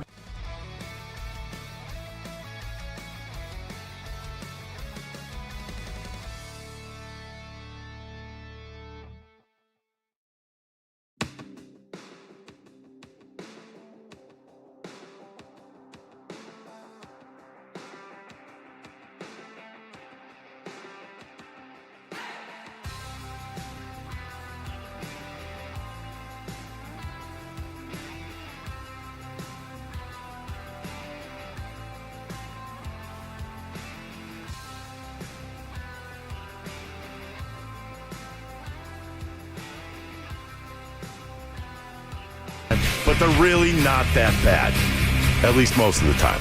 Now let's listen to more Kincade and Salciunas before I change my mind. All right, thank you, Ricky Bo. It is 7:59 here on Kincade and Salciunas, 97.5 The Fanatic on this Football Friday. Even though there's no games this weekend, Football Fridays on The Fanatic, presented to us by our friends at Norristown Chrysler Dodge Jeep and Ram. Driving to great deals at the winter sales event at Norristown Chrysler Dodge Jeep and Ram, and get freaking good deals all month long on a Chrysler Dodge Jeep or Ram. Visit NorristownChryslerDodge.com. Not only is it a Football Friday, it is also a Friday with Fadul. Amy, good morning. Good morning. Well, I like that you still have it Football Friday. It is. It is. Stop it. Copy tells me so. Sure it does. So it's a Football Friday. It is Football Friday. There would be some kind of football. Even though the copy does still say fall, and wicked, but we've ad-libbed here on Kincade and That's what we do. Salciunas. We can work on the fly, just like how Unfiltered had to work on the fly yesterday when it was announced that Sean Mannion was I literally hired texted all as those the guys. offensive coordinator. They're in the middle of talking about like average value for like a salary, and I was really? like, okay, check your Twitter. Here comes the news. Here comes the breaking news and sounder. within like 15 seconds after like they all saw it, I was like, there you go. So we'll play some audio for you. We have a fun little side topic that we got going on for people's chance to win the 4-pack. We have 2 of them for the Flyers Charities Carnival this Sunday. But Amy, while we got you here, your thoughts on the hire of Sean Mannion? Yeah, I mean, we wanted somebody. I think as a fan base, there was a lot of the talk about like get somebody outside. They've had so much success when they go outside the organization, inside the organization. Obviously, we haven't seen as much success, so I think that's a positive. The trepidation is that he, of course, hasn't called plays, but you got to start somewhere. But because of that, you're wondering who's actually going to be calling the plays. And I think that there's some worry there because we know who's going to be having his fingerprints all over this, and that's never been. I shouldn't say never. That has not been as successful when Nick Sirianni is in charge of all of the offense. We've seen that from the very first time here where he basically relegated himself, right? I mean, he's like, okay, now Sykin's going to start calling them. Yeah. And they went back and forth. And obviously he had a lot of input last year. That did not go so well. So I think that there's some concerns there. It's crazy that the concerns, some of them, not all of them, but some of them aren't even Mannion related. No. He's 33 and he's never done it before, which is a concern of mine, right? Like, you can know all the football in the world, but do you know what to call in 2nd and 8 when your run game's not been working all day and all that kind of stuff? And I thought that was Patullo's biggest issue at halftime. Do you make the adjustments, the proper adjustments, which Kevin Patullo clearly could not do? They were one of the worst second-half offenses in the NFL. Don't blame Jalen, offensive line, A.J. Brown. That's coaching, not being able to come up with an adjustment. So we'll see if Sean Mannion can do that stuff. But the other point is, well, because he's so young, because he is literally inexperienced, like has no experience doing it, does Nick Sirianni have his fingerprints? And that's probably the number one concern that people have. It's not even Mannion, it's Sirianni. Everybody. Yes. Because we've seen it before. And you're just wondering, you wanted someone to come in here, have their own fresh ideas. Still, obviously, some kind of a collective effort, right? It has to be. It's always going to be some kind of, here's what I bring. How do you think this is going to work? Collective with Jalen Hurts, collective with, obviously, Stoutland, all of the components that you would usually have.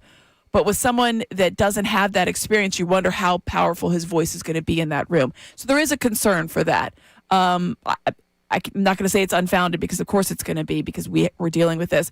But there is a general excitement, I think, too, that people are excited that maybe they did find this young, upcoming guy. He's obviously thought of very well. The Packers were very reluctant to lose him. You talk to some of the people up there. They're all Aaron Rodgers had great things to say, and he barely knew the guy, but he knew him as a backup out there in the league. And I read something that he was talking about, that guy's like going to be like a next good coach or whatever else. But obviously Jordan Love and some other like really well-respected players and coaching staff really think a lot of him.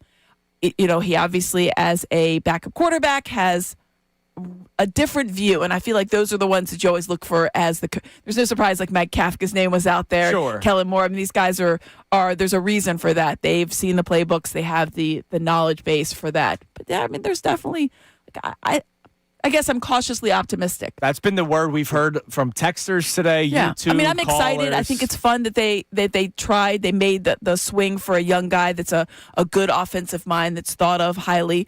I wish he had just a smidge more experience, but beggars can't be choosers. If you go and read about him too, though, a couple things I love. First of all, I love 4-year college starter in the Pac-12 when it was the real Pac-12. A 4-year college starter, quarterback. So a guy that I know. When the play clock's on, play clock doesn't mean anything to him. He's been on the field, live bullets, as a freshman in college football big time. I'm not worried about him being intimidated by a play clock, coming up with the understanding a play call or understanding to get something in. He is reportedly, Sean McVay likes a loud quarterback's room. And Sean Mannion supposedly is one of the loudest voices that he's ever had in a quarterback's room as far as a quarterback. As far as debating, as far as debating and challenging, and that he's been known as and one of the pieces out of Green Bay, a sort of an alpha male and an imposing figure. Like that sort of, I like that. Like I had not heard the imposing figure. I had heard an imposing figure. I don't know that matters. Yeah, no. But, I mean, this is not a guy who's going to be intimidated. You know where it matters? Not just in meeting rooms. 4th and 11, and the camera catches Kevin Patullo, Jalen Hurts, and Nick Sirianni, and they're staring at each other like this. Decisiveness. I think that's what you're looking for. That's a big, all right, this is what we're doing. If Jeff McClain's report that Kevin Patullo was run over by Jalen Hurts. Kevin probably. I don't believe that Sean Mannion, from everything that I'm reading, is going to be a guy who's going to be run over by anybody. Yeah, I mean, I would think that during the hiring process and the whole interview process, and he did the Zoom and then he came in person, you have those conversations. We have a very strong-willed quarterback. And honestly, do you not want – I mean, of course you want a strong-willed quarterback. Of course you do, yes. Just, let's be honest. Otherwise, what's going on out there? You don't want a guy to be like, if you want to, that's fine too. Right. So there's ways that they go about it differently, all the quarterbacks and the starting quarterbacks in the league, but they're all going to be strong-willed. You're all going to believe in your talent. So that's the conversation that you have during the interview process. We have an offensive-minded coach. How are you going to handle that? I think that you answer those questions, and how they answer those questions is why you would hire a guy in this case, obviously Sean Mannion, but I think that those had to be addressed, and there's no way that they weren't. There's no way that they weren't addressed with, we have an offensive-minded coach who's going to have input. How are you going to handle that? We have a quarterback who is strong-willed and has ideas. How are you going to handle that? I mean, those are conversations that every single quarterback, coach, / offensive coordinator is going to have during an interview process. I want to play a clip for you. Wayne Larrivee is the play-by-play voice of the Green Bay Packers. Not afraid to do radio hits in other towns. Larrivee was on with Middays with Marks yesterday, and they were talking about Sean Mannion. And I wanted to be clear, this was before he was hired by the Eagles, and listen to what he had to say. He's got all the earmarking, everything you're looking for in a head coach. But what he is right now and why this is important for any team that might consider hiring him, and I'm personally, I'll be selfish and say I hope he doesn't go anywhere, but his ability with quarterbacks, I think Matt LaFleur, when he saw him retire a few years ago, I think Matt LaFleur saw a lot of himself in the way his philosophy with quarterbacks and the way he handles quarterbacks in Sean Mannion. I love that he said on the air, I don't want him to leave. That's an overriding That's a great sentiment. Like, he's a very good in the room. He's a good, teammate type of vibe. He's a guy that you can listen to as well as bounce ideas off of. You've heard those kind of things.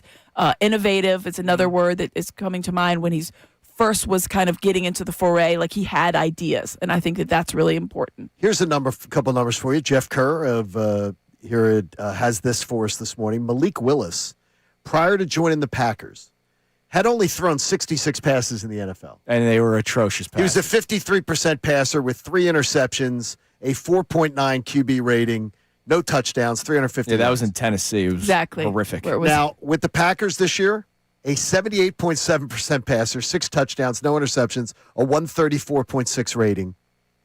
That's with his quarterbacks coach, Sean Mannion, did a really nice job, and Malik Willis has very nice things to say about the tutelage of Sean Mannion. Yeah, absolutely. He might get actually paid as a backup this offseason. But look, I mean, it's interesting. Everybody that talks about it. So, Amy, I said this earlier because there are a lot of Eagles fans. I'm curious, was your algorithm more pro or negative? Pro. All right, mine was more negative. This was negative. Like a lot of people and responses to my tweet of, I don't know anything about this guy. I can just base off of what people say about him. Right. People think he's destined to be a head coach, and the responses were like, based off what? He's done nothing, blah, blah. And a lot of the negative people were coming out of the woodwork with the hire.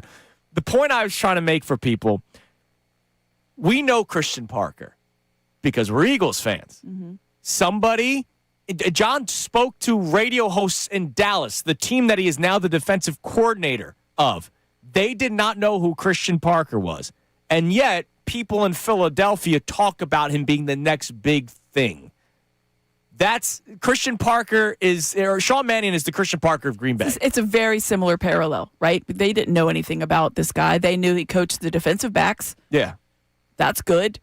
We have good ones. That's literally it. So, okay, if you just take that logic, Packers, they've had some pretty good quarterbacks. Yeah. This guy coached the quarterbacks. We Okay. had like 4, right?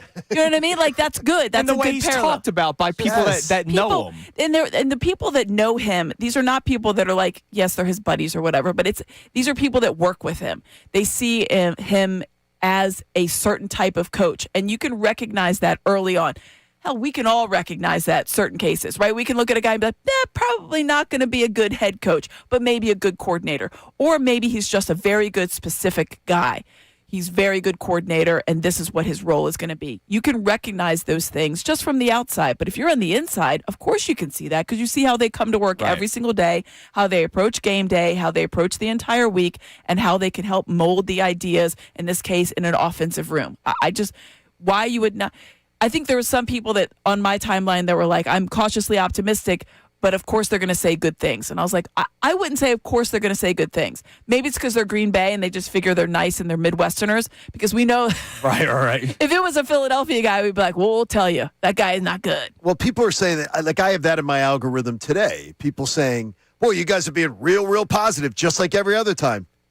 When Kevin Petullo was hired, I couldn't have banged the drum louder and told you, I hate this, hate it, couldn't hate it more. People were positive because they were living on the high of the Super Bowl. Right. I think we were all like, well, they didn't. How could you screw up this offense? They didn't do anything wrong last year, so we're just going to go with that. So, I mean, it was absolutely opposite. Honestly, it was that. It was like, how hard could this be? That you was have a big A.J. takeaway Brown, for people, yeah. Devontae Smith, and Jalen Hurts. How hard? And Saquon Barkley. How can you mess this up? Dallas Goedert. And the best offensive line. How hard could this be? You had literally the 6 ingredients for a perfect offensive season. He sucked.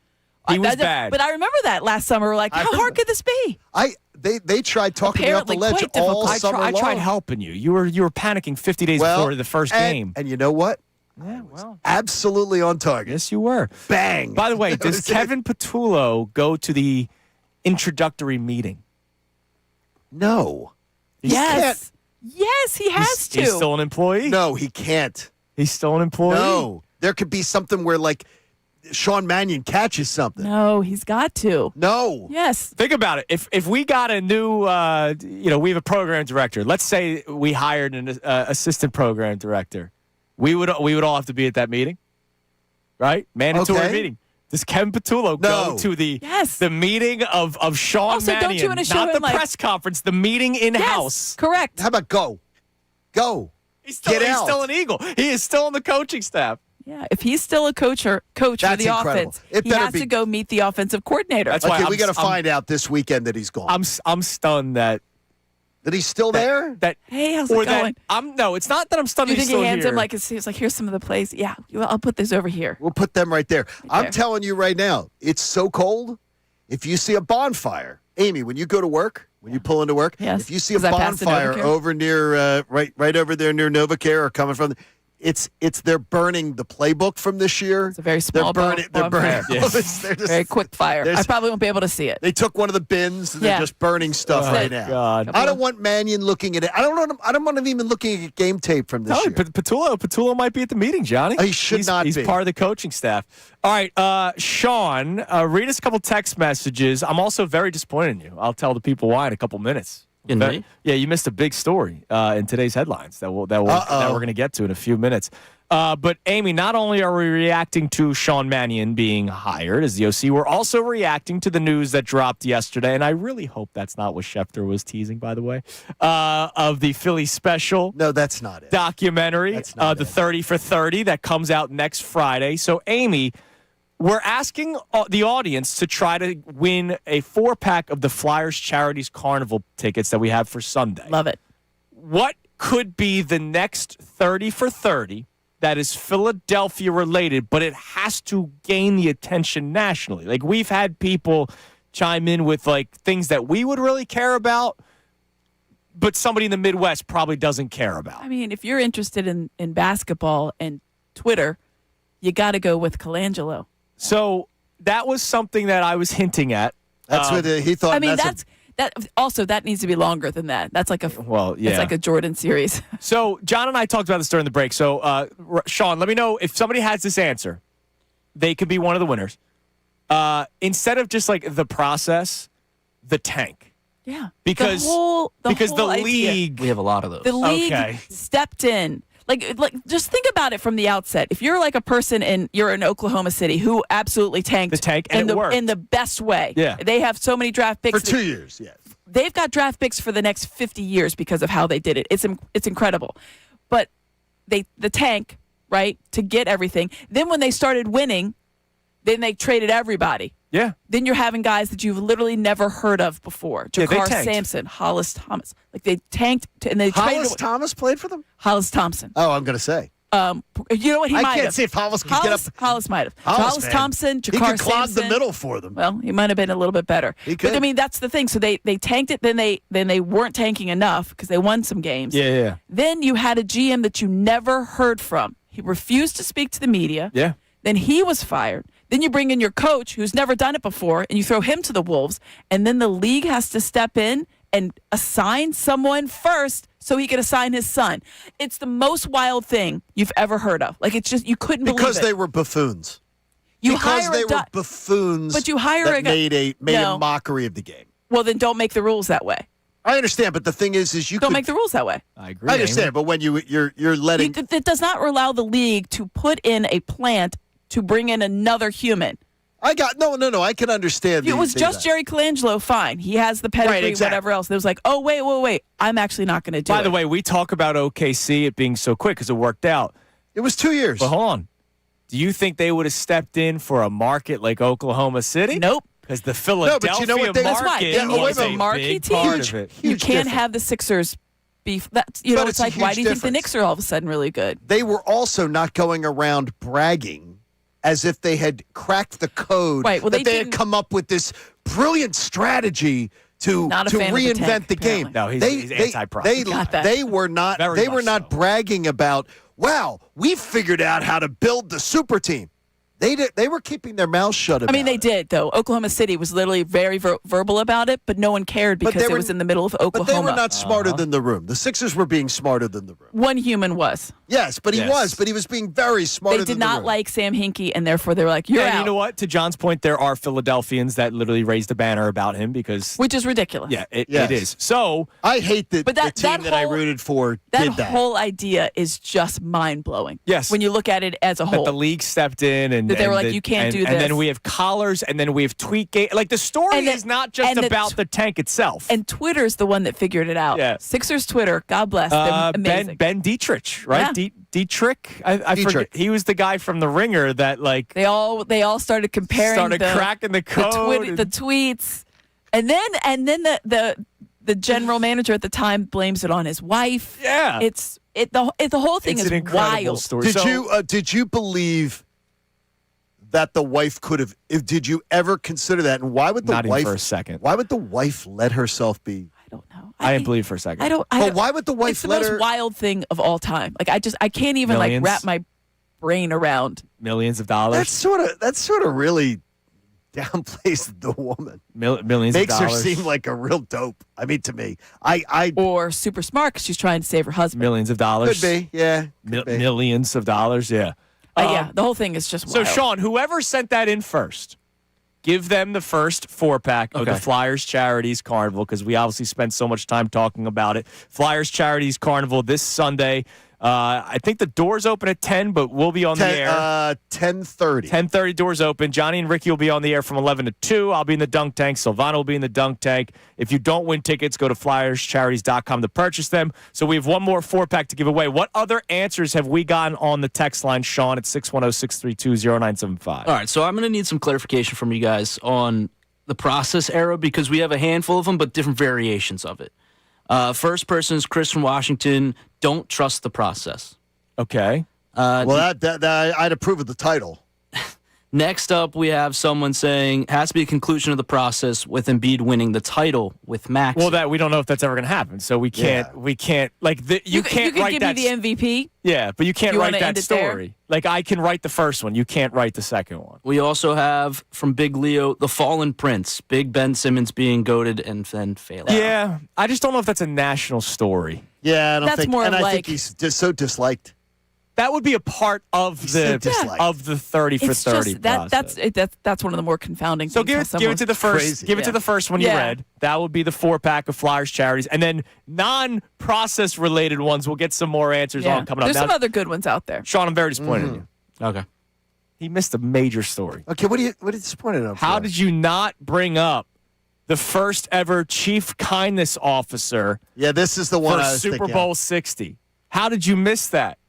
I know we were talking about it before the show, and I thought that it was going to get worked in during the show. What the hell is a Chief Kindness Officer, Amy? I understand we've reached a time in society where we're all trying. Oh, you missed this. No. Oh, the NFL Darman appointed influential storyteller Darman as its first ever Chief Kindness Officer and Creator of the Week for Super Bowl 60. It is to Chief Conman. Oh, I'm sorry, Conman. Conman. I think it's not. It's Darman. So he's got a trouble pass. But regardless of Darman, just the fact that we have somebody being hired to try to promote kindness, it's not, and teamwork. Oh no, my it's gosh, not. That's not what he's there. He's an influencer and sportsmanship. He's an influencer with a very popular podcast and a gajillion followers on TikTok and Instagram. He does. It's the biggest game of the year. It's what everybody fought their entire life for, and they're going to be kind to one another. It's not. I mean, he's obviously for people that don't know who Darman is. He has these. It started out with these like skits that he would put on. And by the way, I find his stuff very entertaining. The message is obviously always very enlightening, and so it's just a way for it to work in another social media influencer. My issue wasn't it about the fact that they call him whatever, is that do you really need to promote the Super Bowl? You need influencers to help you promote the Super Bowl? No, they're promoting sportsmanship. And you know what he did? It's the championship game. Remember that commercial? The kid that touched the ball? He defrauded the city of Oakland. I know, it's horrible. He stole grant money. No, he's actually Oakland. not a good dude. Yeah, no. I mean, he's not a good dude. He's trying to get his karma hits the other way now. Kindness and gentleness. I mean, of all people, seriously, could you not find somebody who he goes, well, it was expunged from my criminal record. Yeah. But that doesn't mean it didn't happen. Did you see the release, though? It's like creators. Oh, my and gosh. influencers have been a core part of our fan engagement for many seasons. It has nothing to do with whatever his title is. They want clicks. I had an underage expunged from my record. 610-632-0975 is the number to climb into the program. When you were younger. It doesn't mean, just because it's expunged, that doesn't mean that there was, the Men in Black came with the pen and it didn't happen. That's how I look at when banners fall. I'm like, they still count. Like John Calipari's? They have no banners that fell. No, he had two. Oh, not at Kentucky. I'm sorry. I'm saying. I don't. Did he coach somewhere else? Yeah, it's two places that I don't remember that. Down the banners. I didn't know that he ever coached anywhere else, John. Coming up next, Amy's here, so we got to talk hoops. What a great game yesterday. That was fun. At least on offense. On offense, yeah. And a wild report that came out yesterday. I don't see it happening. Nah. But a superstar has eyes on Philadelphia. It's Kincade Salciunas, 97.5, the Fanatic. All right, last call for football. Man, just one game left, the Super Bowl. FanDuel in partnership with Valley Forge. Got to check it out. One final Sunday, one last kickoff. The final chance to place your bets before the NFL season closes its tab. This is Super Bowl 60, and FanDuel is making sure that you're in on it. So if you're a new customer, bet $5, get $200 in bonus bets if you win. So whether you're backing the favorite, riding with the underdog, or building the last same game parlay, make it count, because after all, when the Super Bowl's done, football's done. And football, we don't want it to be done, but it has to be until we resume again in September and never stop talking about it. Last call for football on FanDuel, an official sportsbook partner of Super Bowl 60. Just visit FanDuel.com/local to get started. You got to be 21 plus, present in Pennsylvania, first online real money wager only. $5 first deposit required. Bonus issued as not draw bonus bets. It expires 7 days at the receipt. Restrictions apply. See terms at sportsbook.fanduel.com. Gambling problem? Call 1-800-GAMBLER. Now on 97.5 The Fanatic Sports Update. The Eagles have found their guy. I'm Sean Rodman, and the Eagles have named its new offensive coordinator, Sean Mannion. The 33-year-old was the Green Bay Packers quarterbacks coach last year. Mannion has seen a number of different offenses in his 9-year playing career as a backup quarterback for 3 different organizations. organizations. Joel Embiid and Tyrese Maxey led the charge last night versus the Kings from tip-off. The Sixers came back in the fourth quarter and were tied with 5 seconds remaining with the ball. Here's Tom McGinnis' call on 97.5 The Fanatic. Embiid at the top of the key with his back to the basket. George cuts. He's trying to push to get free. It goes to Joel. Embiid to Maxey. Maxey on the run. Into the lane. Layup up. He made it. Maxey made a layup with 1.3 to go. Down the lane and a foul. And the crowd goes crazy. Maxey finished with 40 points, and Embiid had 37 himself. Sixers are back in action tomorrow against the Pelicans. You can listen to the game right here on 97.5 The Fanatic. Flyers losing streak continues with a 6-3 loss to the Bruins last night. Flyers will try to snap that losing streak tomorrow afternoon at home against the Kings. Amy Fadul's with us until the end of the show, and this update is brought to you by King's Hawaiian Sliders. Nothing brings friends and family together on game day like delicious King's Hawaiian Sliders. Bring them to the big game table and be the real MVP. Football and King's Irresistible Hawaiian Sliders. There's nothing like it. I'm Sean Rodman on the home of the Sixers, Flyers, and the best Birds coverage, 97.5 The Fanatic and the 97.5 The Fanatic.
talk doesn't stop with these guys. Make sure you tune in Middays with Marks. You guessed it with me, John Marks. That's coming up at 10 o'clock.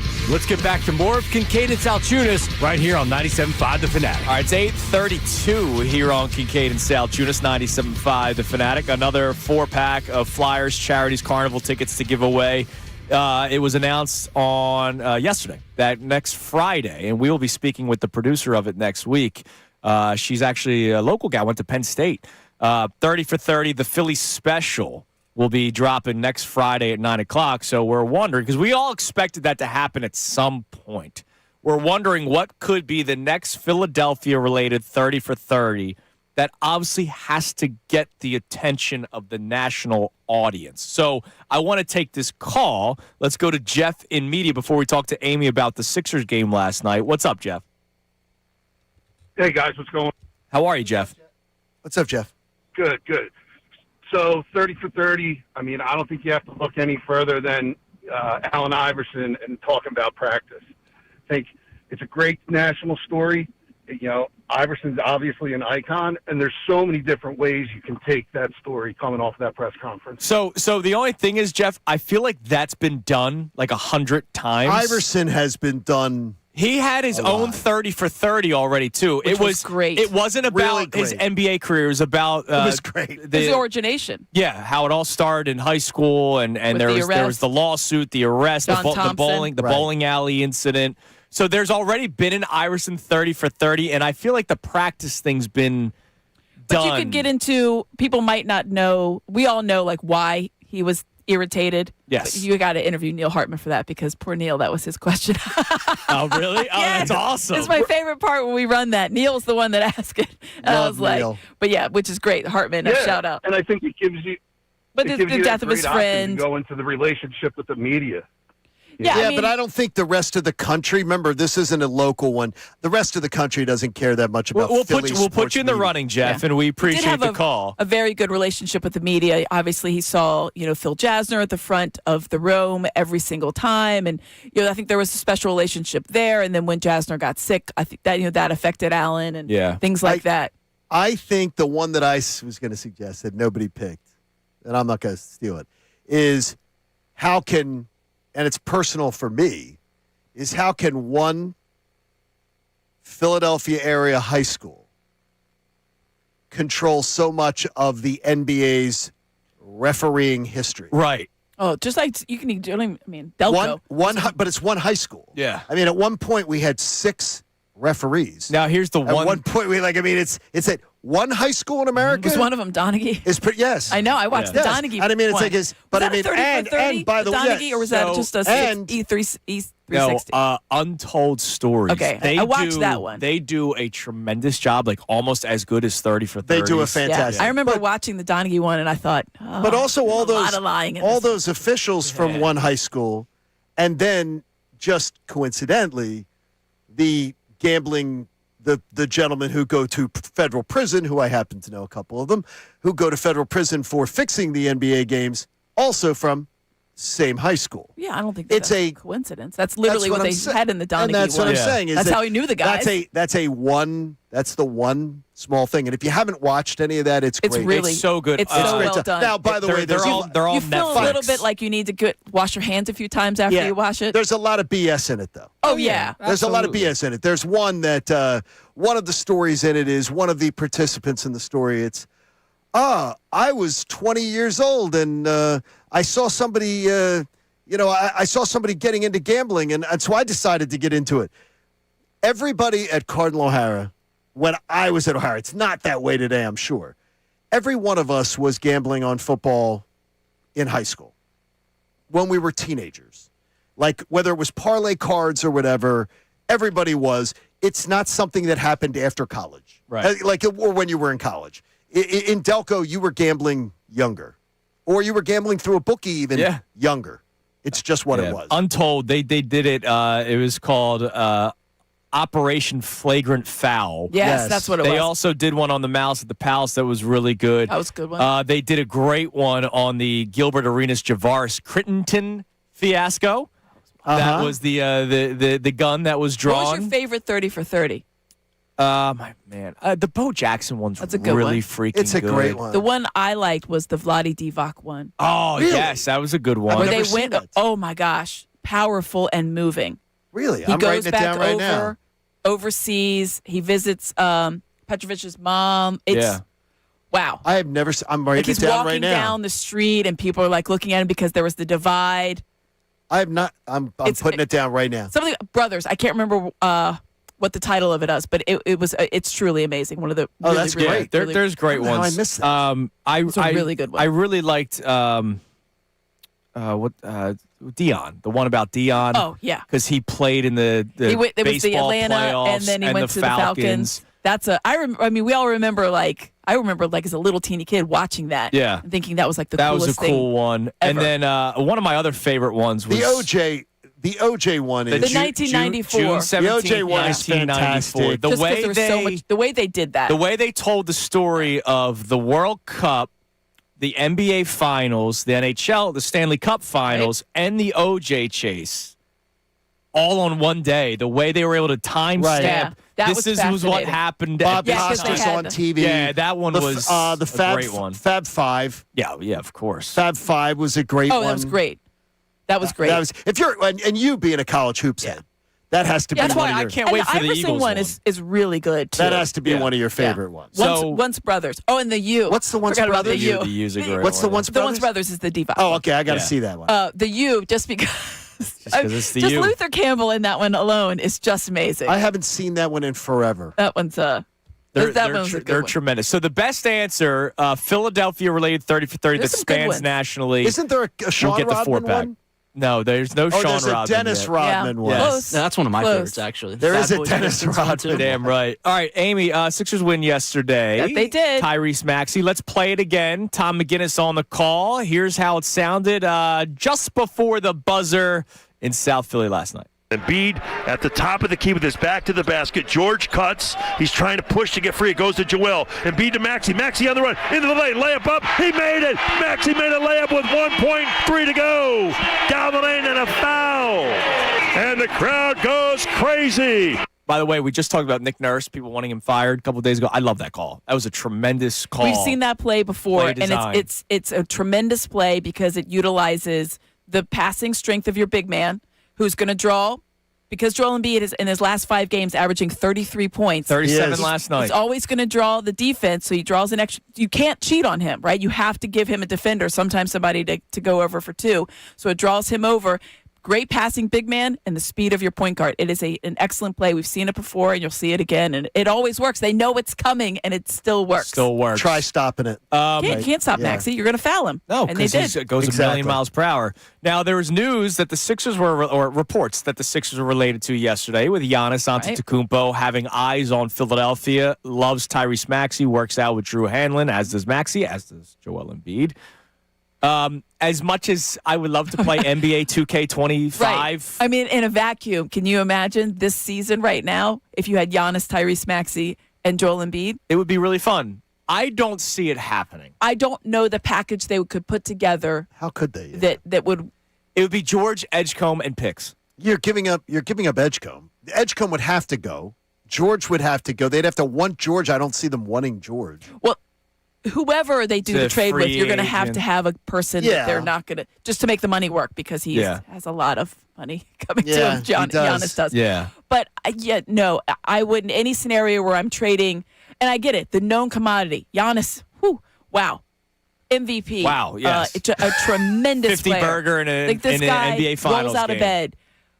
There are some, obviously other issues with his game that I don't appreciate as much, especially the hack of Giannis, because that is a real problem. It's a problem. 10 seconds at the free throw line every time. Oh my gosh! hard When to they watch. start counting it, I But love he that. is, he's a tremendous player. There's Yeah. no doubt about it. But the package that you would have to supply the Bucks in order to get him, to me, would be cutting off your nose to spite your face. By the way, I also don't. And who would do that? I don't know how Embiid and There's going going to be a team that's going to do it. Cut their nose off.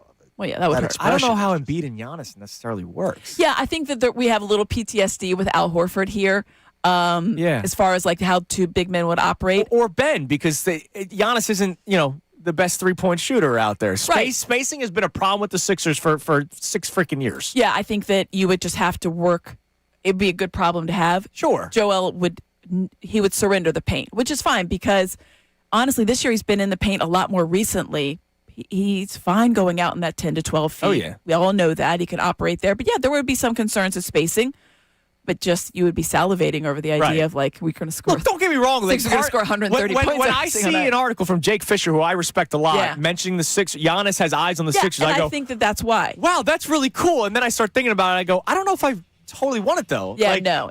No. You give up too much. You would worry about how the spacing would work. But yeah, in a vacuum, you're like, absolutely. Oh, yeah, sure. Bringing a guy that's going to score 30 I heard points. Sean Bracey. Sean Bracey was fired up yesterday, and I was like, I don't know if I'm that fired up, which is shocking, considering I'm usually a star hunting. It'll be an interesting trade deadline. So less than a week away now. All right, coming up next, I could lie to you and pretend to be some expert on Sean Mannion. I'm not going to do that. Some people in the city will probably do that. I won't. But the thing I love about him most, I will tell you what next. It is Kincade and Salciunas. Amy with us here on 97.5 The Fanatic. The Fly.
Salciunas, 97.5, The Fanatic. 8:47 on Kincade Salciunas, 97.5, The Fanatic. Amy with us. It's a Friday with Fadul. By the way, speaking of Fridays with the Fadul, in the last segment every Friday, so an hour from now, we will do Ask Me Amy thing. So ask me anything Amy Fadul related. So send them in, 610-632-0975. You ask Amy the questions. There was some confusion last week. They were thinking that you were asking us the questions. Oh. I didn't realize people still don't know Ask Me Anything. It's Ask Me Amy thing for Amy Fadul. So text them in, 610-632-0975. YouTube, send them in as well. I'll start putting them to the side as well. I'll handle YouTube. Rodman's got the text line. And I know that there was a question that Connor wanted to ask last week. Make sure we get that in. I will save for the segment because it's about a Philadelphia treasure. We'll get to that in an hour's time. Absolutely. But Sean Mannion. What about Michael Barkan? Are we asking? No, not Michael Barkan. He's a treasure. But he is a treasure. He is a treasure. Sean Mannion, hired by the Eagles as the offensive coordinator yesterday. We've been reacting to it all day today. We're asking you if you like it, why? If you don't like it, why? Because I saw a lot of immediate reaction of, I don't like this.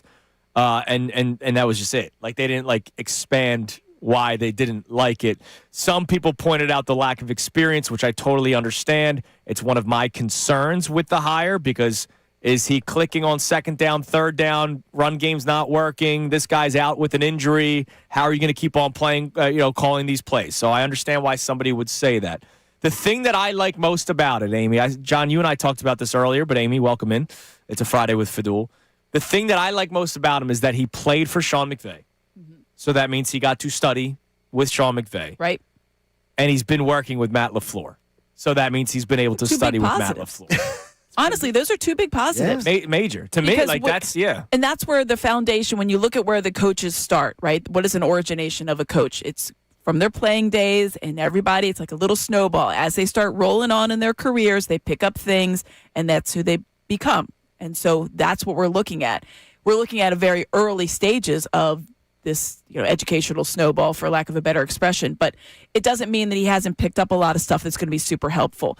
And when you're surrounding by, and that's when you're basing this on, you're basing on the potential. And I think that's where there's a lot of the trepidation is. It's like, we're not used to potential here. This is a Super Bowl caliber team. So we're not looking for hey, we're up and coming like the Titans, right? Or a team that, hopefully like the Texans, hey, we need one extra piece. We're already right there. As fans, we're looking at this we're already there. We were literally in the Super Bowl. We won it. We were in there 2 years ago. Which is also a concern for people. Right. Because you mentioned the Titans, maybe as a first-timer, There's a lot of patience. There's no expectations. There's no heat. Whereas when you have a championship window, there will be heat. There's going to be heat. We can preach patience all we want. That's why that's what people ask why the Bills moved on. They know that they have a window. Yes. And they're we're not getting it done. We got to do something. It was dirty work with the Bills, though, a little bit.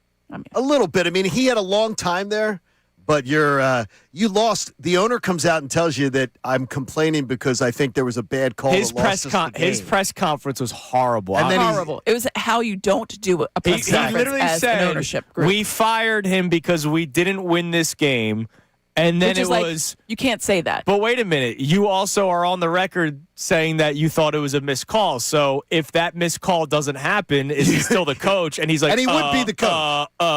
Yes. They wouldn't fire him if he had played in the AFC title game, too, and another thing. Even if that was the reason in your mind, whatever short-sighted view that is, you don't say that out loud. You obviously, it's the whole time and we looked at everything and maybe we just thought a new voice and whatever. You have the right... Whoever gave him his notes... messed up. It was the first time he'd spoken in 6 years? Maybe. Oh, really? Yeah. It was the first time he'd done another 6 years. It was the first time he'd done a media session in 5 or 6 years. So he wasn't trained. No. Oh. So was it? He's a little rusty. Yeah, he doesn't. He's not he's not usually ever in front of the media, but he felt that he had to. Oh my God. Because of Sean being fired. He was a little I'm rusty. surprised Someone should have McDermott. given him some notes. I'm surprised McDermott didn't jump into one of these jobs. He's going to take the year off, and he is. He's not interviewing. Hey, Vrabel did it. I get it. I get that. I think that he was a coach for a long time. Step back and think about because it could be a knee-jerk reaction. There were a lot of openings, and honestly, I thought if I was the Steelers, and I'm sure they put in the call, that would have been a choice right there. But it's a heavy decision. It's not like you're going to hey, maybe I'll just try this Right. out. Maybe it does weigh on you a little bit more when you've been there that long. You got so close. You had such an all-world quarterback. It would be hard for me if I'm Sean McDermott to go from someone to Josh Allen to someone. Who are you looking at? Right. Yeah. Cam Ward. Yeah. See, I know you like Cam Ward, I really but like you're him a coming lot. from Josh Allen to Right. whatever you're dealing with there. Right. Yeah. It's interesting. Shadur Sanders. They're not. Or whatever There's no they're- way. Pro Bowl like, quarterback. Like Shadur Todd Monken's not going to. Like they're like. I mean, Todd yeah. Monken's going to get the whatever most they're out doing of right there. Shadur Sanders. Or in Pittsburgh, I'm like, whatever they're doing, Right. right? You know what I mean? Like you have to walk into a really good situation if you're Sean McDermott because you left a really good Right. situation. Absolutely. Great point, Amy. All right. What do we got on the text line, Sean? 610-632-0975. All right. Going back to the 30 for 30, so this is Alec and Wayne says Bounty Bowl, the Eagles versus Cowboys rivalry and the game that defines it. Can I just say it's too old? Yeah. It's just too old because, first of all, the Eagles-Cowboys rivalry has sort of just Well, the Cowboys fizzled it out. doesn't hold it because the Cowboys haven't been. I mean, they just passed their 30-year non-Super Bowl thing, and the Eagles-Cowboys I don't think catches the nation's Not the way that it excitement used to. Nah. I mean, it's also kind of Red Sox Yankees, where it's been done we got it. over and over and over again. What else we got?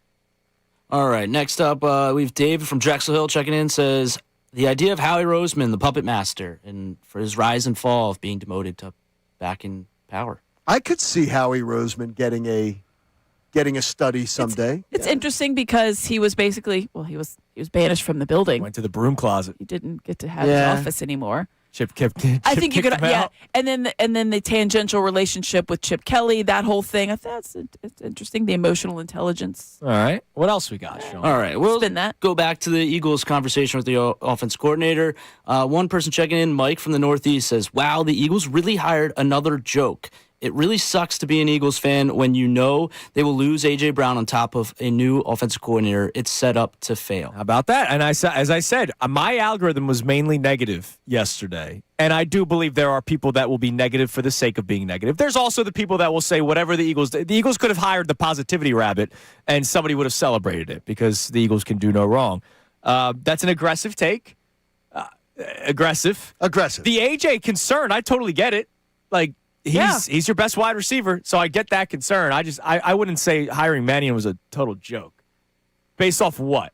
Yeah, and that's the thing. So when people get excited about it, everyone's like, "Oh, well, why are you excited?" And then if you want to poo-poo the idea, well, why are you? Right? Exactly. Can we just wait and see? And I get it. We're nervous. Okay, we lived through this past season of watching And an it sucked. offense sputter, big time. You're But- very kind with your wording. I'm just Sputter. It did sputter. Sputter is the kindest word I could say about Like this. you kept turning the ignition. It just Yeah. sputtered. Yeah, that's all. Not good. All right, coming up next, I'm sure a lot of people had that this past week with the weather. Oh. Coming up next, I got an entry on social media for a 30 for 30 that I will run by you guys. Also, coming up at 9:05, what is Bristol, Connecticut saying about Sean Mannion? Philadelphia's own Kevin Nagati will join us to give his thoughts on it, but also the people that are around there. What are they saying? Because Sean Mannion, the people that know the league inside and out, think very highly of the 33-year-old offensive coordinator for the Philadelphia Eagles. At least I'm still younger than him. John, I got that going. Yeah, you got for that me. going so for my you. chance of being an OC is still there. Yeah, It's you go. Kincade Salciunas, 97.5 The Fanatic. Now on 97.5 The Fanatic Sports Update. The Eagles get their guy. I'm Sean Rodman, and Sean Mannion has been named the new offense coordinator for the Eagles. Packers play-by-play voice Wayne Larrivee joined Middays with Marks yesterday before Sean Mannion was hired, and he described the type of coach Mannion could be as an offensive coordinator. Hard for me to say Sean Mannion challenged Matt LaFleur because I wasn't in on the meetings. So it's only speculation on my part. But I'm pretty sure that when LaFleur hired Mannion, he didn't hire a yes man. The Sixers came from behind last night in the fourth to beat the Kings. That thanks to Tyrese Maxey's basket with 1.3 seconds remaining. Maxey finished with 40 points. Embiid added 37 points himself. Sixers are back in action tomorrow night at home versus the Pelicans. Flyers lost again last night, 6-3 in Boston, making it 10 losses out of their last 12 games. Flyers try to turn that around tomorrow as they are home tomorrow afternoon against the Kings. You can listen to both those games right here on 97.5 The Fanatic. Amy Fadul with us till the end of the show, and Kevin Nagandi joins us next. And this update's brought to you by Barbera's on the Boulevard. New year, new car, Cherokees, and more Cherokees. $199 down, $199 a month. Is Barbera the best? Boy, I guess. I'm Sean Rodman on the home of the Sixers, Flyers, and the best Birds coverage. 97.5 The Fanatic and 97.5 The Fanatic app.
And the Fanatic app.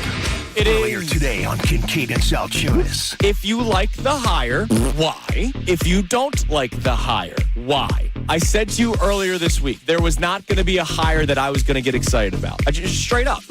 I was in love with some of the top candidates. They came off the board, and as time continued, there was not somebody that I was going to be like, yeah, they hired the guy that I wanted. I don't know who Sean Mannion is. There are people on social media that are acting like they know him and they think he's going to be a failure. I can't get to that level already, right? It hasn't even been 12 hours, right? It's been 12 hours since they hired him, and there's people that already have a written opinion about Sean Mannion and how it's not going to work. I know that I feel this is what, and I said it over and over again. Sean Mannion, again, if you had asked me on last Friday's show, John, talk about Sean Mannion. You wouldn't be able to. No, so I'm giving you that. But I can tell you is Sean Mannion is the guy on last Friday's show I was telling you I wanted. I wanted a new, fresh, different set of eyes, innovative. I didn't want to retread. I didn't want anybody from the Andy Reid dollar store of leftover coaches, that island of misfit toys. I wanted something different. So I got what I wanted, but I didn't know it would be Sean Mannion. A week ago, I didn't even know who the hell Sean Mannion was. So I'm excited, but what I'm excited is that he fits the mold of what I wanted. Do I know if he's going to be a success? What the hell do I know? Right. I mean, but if I had been hiring, if Jeffrey Lurie had said, John, if Jeffrey Lurie had been punch drunk and said,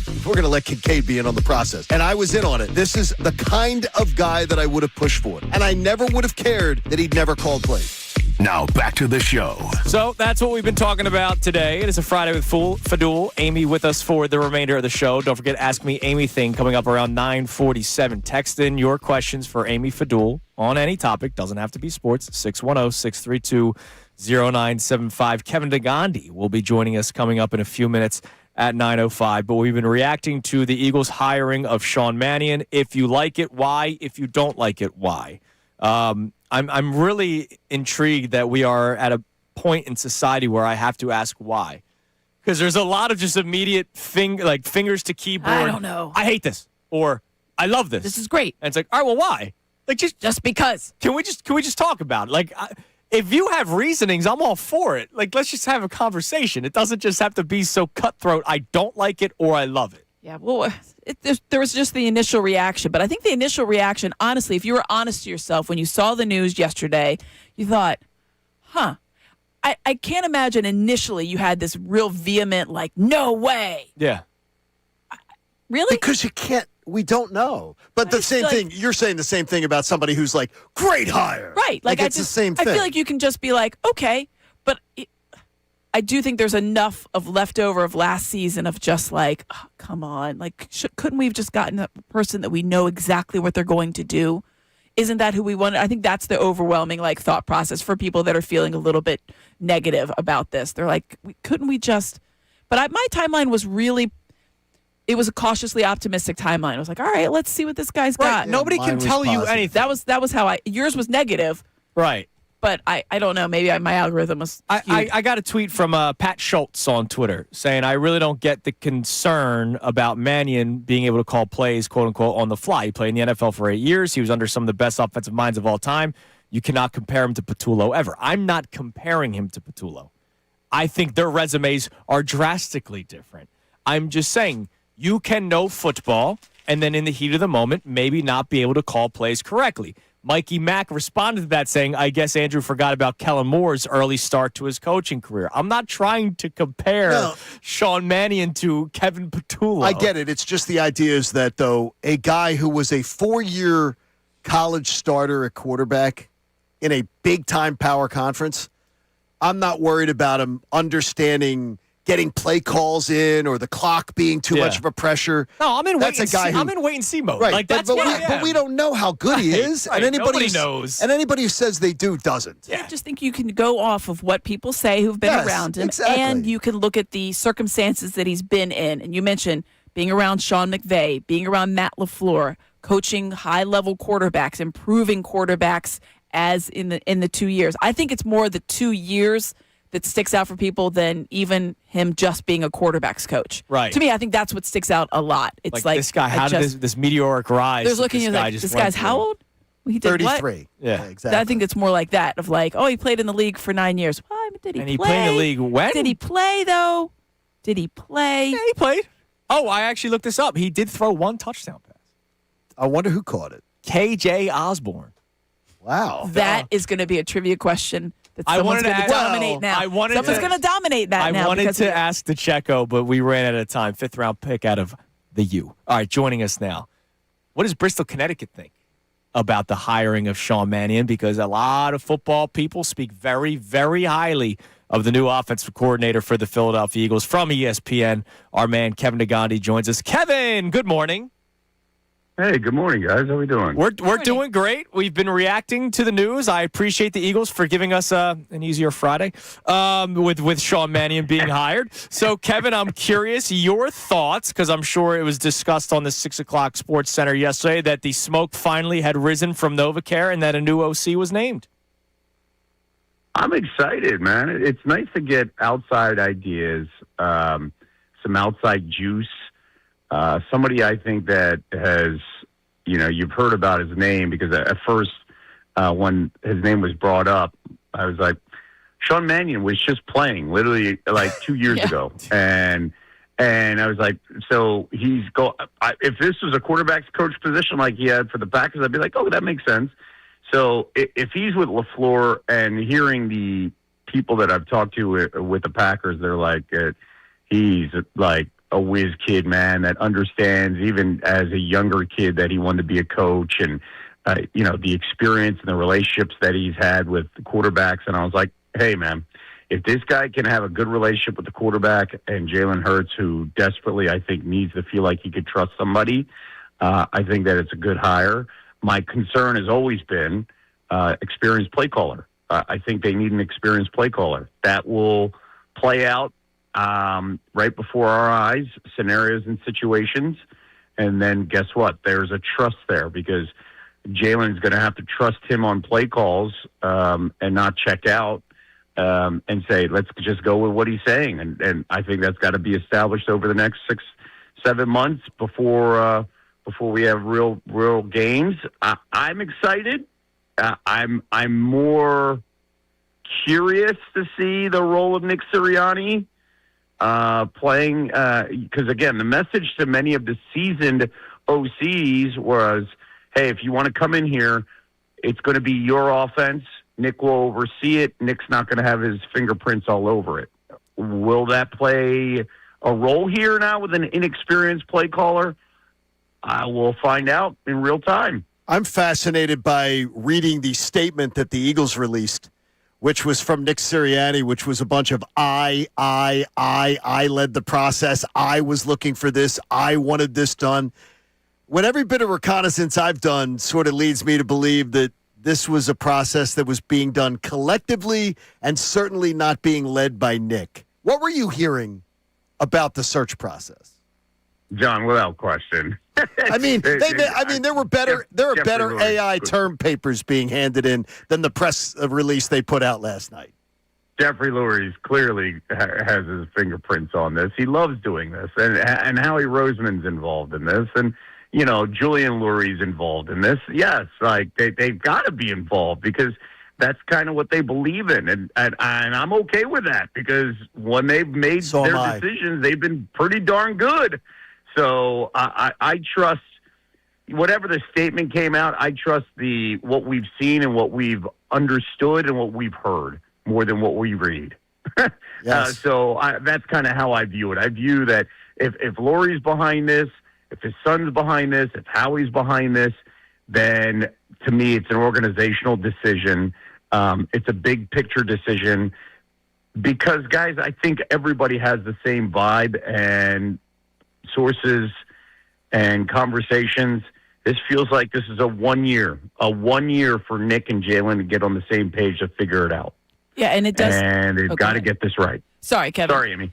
Yeah, but you're exactly right. The first thing I was thinking was like, this poor guy a little bit like, okay, these interviews, just so you know, you're walking into this. You saw it probably a little from the outside for Sean Mannion, but you had to discuss the relationship issues that you're going to face as an OC between your quarterback, your head coach, and probably yourself and your wide receivers, and how to kind of manage that. I imagine it was something that was well covered, but that's a lot of pressure to put on a guy that's never done this before, and I do kind of think it is a 1-year tryout. So going forward, how much do you think he can rely on the fact that he has been in high-pressure situations even in a limited amount of time, dealing with the expectations in Green Bay, which are always very high, and the expectations with Jordan Love, which are always very high? How much can that help him? Because he's walking into a situation where there is some volatility when you're looking at the relationships between the offensive players and some of the coaches, and even in between the two of them.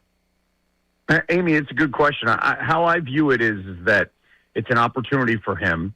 How I view this is actually his time as a backup quarterback to guys like Jared Goff and being around the Rams, being around LaFleur, it's an innate understanding that, hey, this is what we got to do for game prep, especially 2 years ago where he's helping as the backup quarterback, you're helping the starting quarterback get ready. You're helping Kirk Cousins get ready, right? So you're doing the game prep with the starting quarterback. I think that's going to help him immensely in building a trust with Jalen Hurts. Because in the end, They have to. Shane Steichen did an incredible job of unlocking all the things that Jalen Hurts can do, right? And also, I felt that you saw that there was an established trust with Jalen Hurts. And what you have to do more than anything else is make a connection with Jalen Hurts. If this is going to be your quarterback, hey, just trust me on this. Mm-hmm. I got you. Just trust me. Because let's go back to the last time we saw them on the field. How about the behind the scenes, and you're seeing them all call that timeout, which we all couldn't believe, and they're all talking to each other. Did you feel a connection with the OC, the head coach, and the quarterback at all when they decided to go with the play? It was all play. this is what we're doing. Like you can pick up vibes in the nonverbal communication. Like, I don't trust whatever we're doing here. This is not the good call. And it felt like in that little huddle, hey, what do you think? Instead of, we're doing this. And I think Sean's going to have an approach that, hey, this is what I know that works. We're going to try this and do this. And I also looked back that if he was the quarterback coach like he was this past year, look at the growth of Malik Willis when they had to insert a quarterback who had to figure things out, had a rough ride at Tennessee, and understood his role in the Packers offense and came in and looked really good when Jordan Love was out. That gives me some hope. Kevin, forget whether or not you think it happens. I'm curious to get your opinion on whether or not you would want the Sixers to trade for Giannis Antetokounmpo, which, of course, would include most likely a VJ Edgecombe in the deal. Wow. I've been thinking about this a lot. If you go get Giannis, you have to also make sure you secure him long term. Mm-hmm. You're not getting rid of VJ and assets for a guy that you're going to use as a rental. So, and then shop around again. I say all that, but we also know that the window with Joel Embiid is getting smaller and smaller and smaller. And the East feels like it's open. You got the Pistons, you've got Cleveland, which always gives us a problem, and you got a Knicks team that has assets to move and could be in the Giannis sweepstakes. Oh, yeah. So to me, and then let's not forget the Magic, but this is a winnable conference right now. But I wouldn't sacrifice VJ without understanding that Giannis is going to be here for the long term, and you get a long-term deal, an agreement done before I make a move for Giannis. That's kind of how I view. Now, I can't believe I'm saying that because a year ago I wouldn't have said that. Kevin, like, are you out of your mind? Yeah, of course you make the deal. Go. Kevin, I've been saying it. I saw somebody on our YouTube chat saying, Andrew ripped fans for not wanting to trade Bryson Stott for Shohei Ohtani, and yet he wouldn't trade VJ Edgecombe for Giannis Antetokounmpo. First off, not comparable. But second of all, the fact that I, like you, hesitate, it's completely different than where I was a year ago, 2 years ago. There used to be no hesitation. Now you're going, all right, you also have to think about the future a little bit. Well, last year you didn't realize you didn't know what you were going to get in Joel Embiid. And last year was terrible. Like last year was you a 20 didn't know Joel Embiid was going to come team. back and play basketball at all. Exactly. Let's be honest. Yeah. And so Giannis would have been awesome. And last year, Giannis was a year away from free agency. Right, exactly. Like, lock him in. Let's not forget, Giannis has dreams of New York. Giannis has dreams of potentially Miami. Mm-hmm. Maybe even, I've seen a San Antonio situation where I'm like, oh boy. My God. That's a monster to me. That's been talked about since the offseason. I don't want that. That would be ridiculous. I don't get off the phone if I'm Milwaukee. Right, exactly. I'm like, if you can give me Dylan Harper or Stephon Castle, we've got a deal. Oh, my God. Absolutely. Yeah. So, Kevin, stop giving ideas out. Yeah, seriously. All right, Kevin, last thing before we let you go. Really exciting that we're going to be able to watch the Philly special, 30 for 30, from ESPN next Friday. We're asking our audience a question for a chance to win tickets. You are ineligible. I'm sorry. But what would be the next, and you're the perfect person to talk to about this, what could be the next Philadelphia-related 30 for 30, but obviously it has to grab the attention of a national audience. So we've had a lot of, Allen Iverson practice, which that's not going to maybe grab the attention of a national audience. So what do you think? You're there. What could be the next Philadelphia story that could turn into a 30 for 30 that would grab the attention of the world?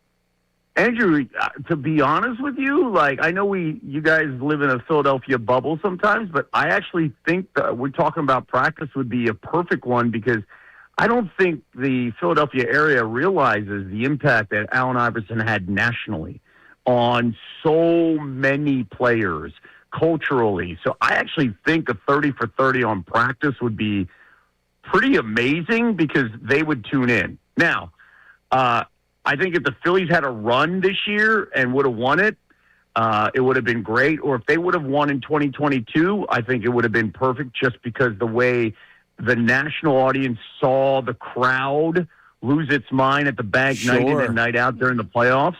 that plays a huge role in the conversation of how Philadelphia is and how they are when they watch baseball in October. Everybody knows about the Philly fan base at the bank.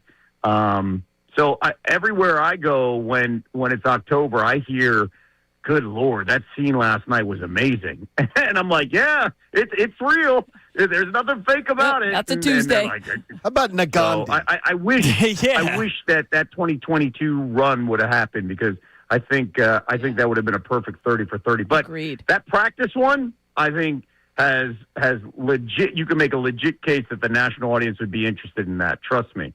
All right, Kevin. Listen, man, we appreciate the time as always. We appreciate you, and we'll talk to you next week. Thanks, Kevin. Stay warm. Have a great weekend, guys. There is Stay Kevin warm. Nagandi on the Comcast. So tired of this. I am so It's not tired. going anywhere. It is just awful. It would be nice. We Now- are on a streak, and it's weird because of the length that we're at now. We are at 7 days today at lunchtime of being below freezing. By Sunday, we're guaranteed to be there. We're going to be at 9 days. Then we will head into the top 7 years ever of longest streaks of cold weather we're approaching. That's what we're in. I mean, this is going to be when we pass Sunday at lunchtime below freezing. We then know it's one of the 8 coldest streaks we've ever had as a city. Ridiculous. It's unbelievable. By the way, the only one that's ever occurred in my lifetime is 1979. Oh. So we're talking about epic cold. This is fun. This is crazy. We're having a great time. Yeah, let's get rid of it. Some suggestions on Twitter about Okay. the 30 for 30. Brad, 30 for 30 on the fans, Philadelphia sports fans. I actually kind of like it. Kind of goes to what Kevin talked about, how great we were during the bedlam at the bank, but then there's also the negative yeah, stories. That could be interesting because we're hated. Yes. We're absolutely hated. I'd worry about how they slanted. Sure.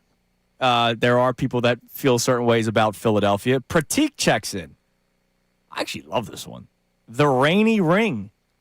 The story of the 08 World Series and the gap in between game that's 5. really interesting.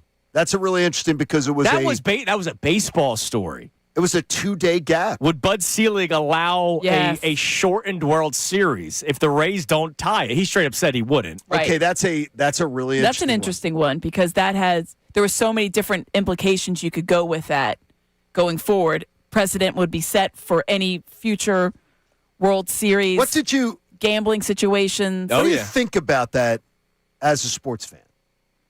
The rules of the game being, well, these are the rules of the game, but we're not going to allow the rules of the game to be used. I think that there's always interpretations of certain rules, especially in baseball. I feel like that there's some times where they kind of weather's always a weird factor. There's always like those things. It's like act of God type of stuff. I don't know. Like it was a really strange. That was a crazy. It was weird to see from the outside. I was actually right before I interviewed here in Philadelphia. During that time, I interviewed during that time, and just watching it, being like, "Wait a minute, they're suspending. What are they going to do? Are they going to end it right here? That can't be. That doesn't sound right. Like, what's happening?" I felt there was a lot of confusion from the outside looking in. I don't know how it was here. I guess it was maybe a little bit more defined, but I feel like there's Anger, a lot of like, worry. what's happening? Yeah, well, there was worry for sure. A lot of worry. Yeah. Well, it's going our way. Ton of it. Got to come back and make it go away again. Cancel plane flights. And then there's story. I spoke with Jason Worth during spring training. I'll tell you a great story about that. About that delay. game. Yeah. Great story that he told me in Clearwater this past March. I'll tell you guys about that coming next. Also, now that the OC search is over, what is next for the Eagles? How do people who cover the league view the Eagles, the players that are hitting the open market? Be prepared to say goodbye to some players this year. I'll tell you who next. Kincade Salciunas, 97.5 The Fanatic. You got the Bet Parks app? Download it today. If you don't, you want to get in on live wagering because it's so much fun and you're getting in on the big game next week. But I got a great reason for you here. A $25 wager on the big game is going to get you registered for a chance to win 2027 season tickets to the Birds in Philadelphia. It's a great, great deal for you. You could win 2027 season tickets to the Birds. 50 Bet Parks users across are going to be randomly drawn to receive BetParks bonus bets, and one grand prize winner is going to receive season tickets to their local pro football team. Terms and conditions apply. You got to check out betparks.com to get all the details. You're going to want it because all new and existing BetParks customers earn one entry to win season tickets for every $25 bet they make on the big game. And your bets on the big game could win you those big season tickets and obviously big wins. Now, I know that Andrew and Connor are going to be studying their prop bets all next week. Everybody wants to get in on it. So get in on the BetParks app. It's the only app that I recommended to you. You got to be 21, located in Pennsylvania, Jersey, Maryland, or Michigan. Should you have a gambling problem, I want you to call 1-800-GAMBLER. It's the big game season ticket giveaway, and it's from my friends at BetParks. You got 9 days till the big game? Get on in. See betparks.com. Now on 97.5 The Fanatic Sports Update. The smoke has come out of the NovaCare complex. I'm Sean Rodman, and the Eagles have named its new offensive coordinator. Sean Mannion, the 33-year-old, was the Green Bay Packers quarterbacks coach last year. Mannion has seen a number of different offenses in his 9-year playing career as a backup quarterback for 3 different organizations. Joel Embiid and Tyrese Maxey led the charge last night versus the Kings from tip-off the Sixers, though they came back in the fourth quarter and were tied with 5 seconds remaining with the ball. Here's Tom McGinnis's call on 97.5 The Fanatic. Embiid at the top of the key with his back to the basket. George cuts. He's trying to push to get free. It goes to Joel. Embiid to Maxey. Maxey on the run. Into the lane. Layup up. He made it. Maxey made a layup with 1.3 to go. Down the lane and a foul. And the crowd goes crazy. Maxey finished with 40 points. Embiid had 37 himself. Sixers are back in action at home tomorrow against the Pelicans. You can listen to the game right here on 97.5 The Fanatic. Flyers' losing streak continues with the 6-3 loss to the Bruins. Flyers will try to snap that losing streak tomorrow afternoon at home against the Kings. Amy Fiddle's with us until the end of the show, and this update is brought to you by AppleVacations.com. Is more travel part of your New Year's resolutions? Apple Vacations can help. Save up to 40% on flight and hotel vacation packages now through February 2nd. Visit AppleVacations.com. I'm Sean Rodman on the home of the Sixers, Flyers, and the 97.5 The Fanatic and the Fanatic app.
of Kincade and Salciunas coming your way now.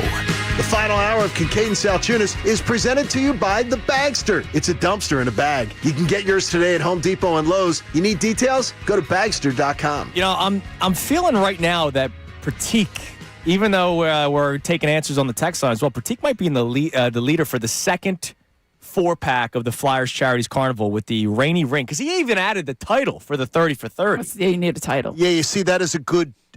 The idea that he added in the title, and we all agreed it's a good title. Because it's a baseball story, even though it's Phillies Rays, it's a baseball story. The delay in Game 5, again, the Eagles Philly special 30 for 30 drops next week. What other Philadelphia-related story could be a 30 for 30 that grabs the attention? The best answers will get the 4-pack of the Flyers Charities Carnival, which is this Sunday. So I spoke with Jason Worth during spring training. I was with Philly Sports Trips, and I was able to hang out with Jason for a little bit. And I asked him, I was like, what was that like? Like, wild. Think about that. I feel like we just think about it as a fan standpoint. Like, we were so nervous. What's going to happen? Are they going to come out the gate slow? As fans, we're thinking about that. Right. By the way, it had been 100 seasons since there was a championship in Philadelphia. We never really thought about, like, the player's perspective, right? So I asked Jason, I was like, what was that like? He got sick playing in the rain. Yeah. It was cold. Oh, my gosh, rainy. it was nasty. And I'm going, I don't know that game would even be started right now. no, probably not. In right now. So he, Yeah, 20. 100 plus fever. Oh, Like, got geez. really sick. Like, you know, the weather doesn't necessarily make you sick, but if you're already kind of feeling Exactly. something, it can exasperate to make it worse.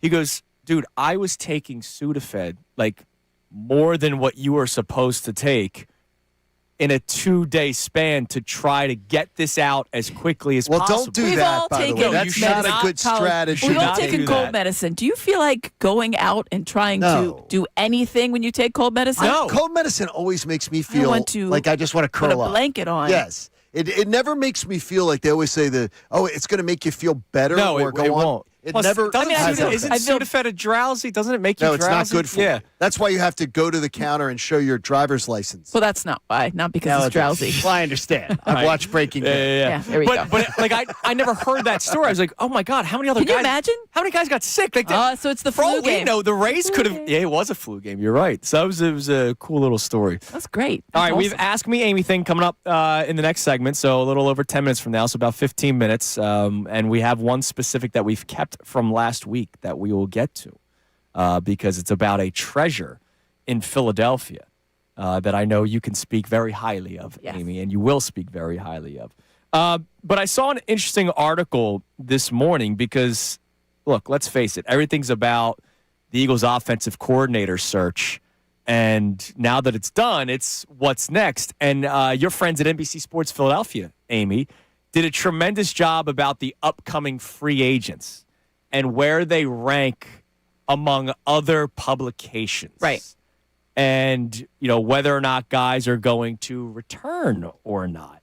It's funny that we haven't really talked anything else. It's been A.J. Brown and Kevin Patullo. I was gonna- it's been the OC.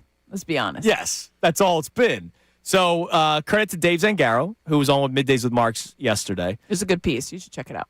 If you haven't. Jalen Phillips is in the top 5 in almost every market. So ESPN did their top 50 free agents. He comes in at number 5. CBS did their top 50. He comes in at number 4. Bleacher Report, 4. The Ringer, 3.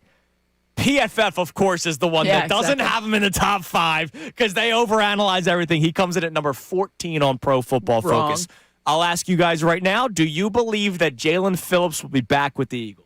I don't know that they can afford him. Neither do I. It's so disappointing because Yeah. I think that he really likes it here. Yeah. You saw how much, he enjoyed that locker room from the outset. As soon as he got in there, going from a great situation or going from a not so great situation to coming here, reuniting in that aspect with Vic Fangio. He thrived in this defense.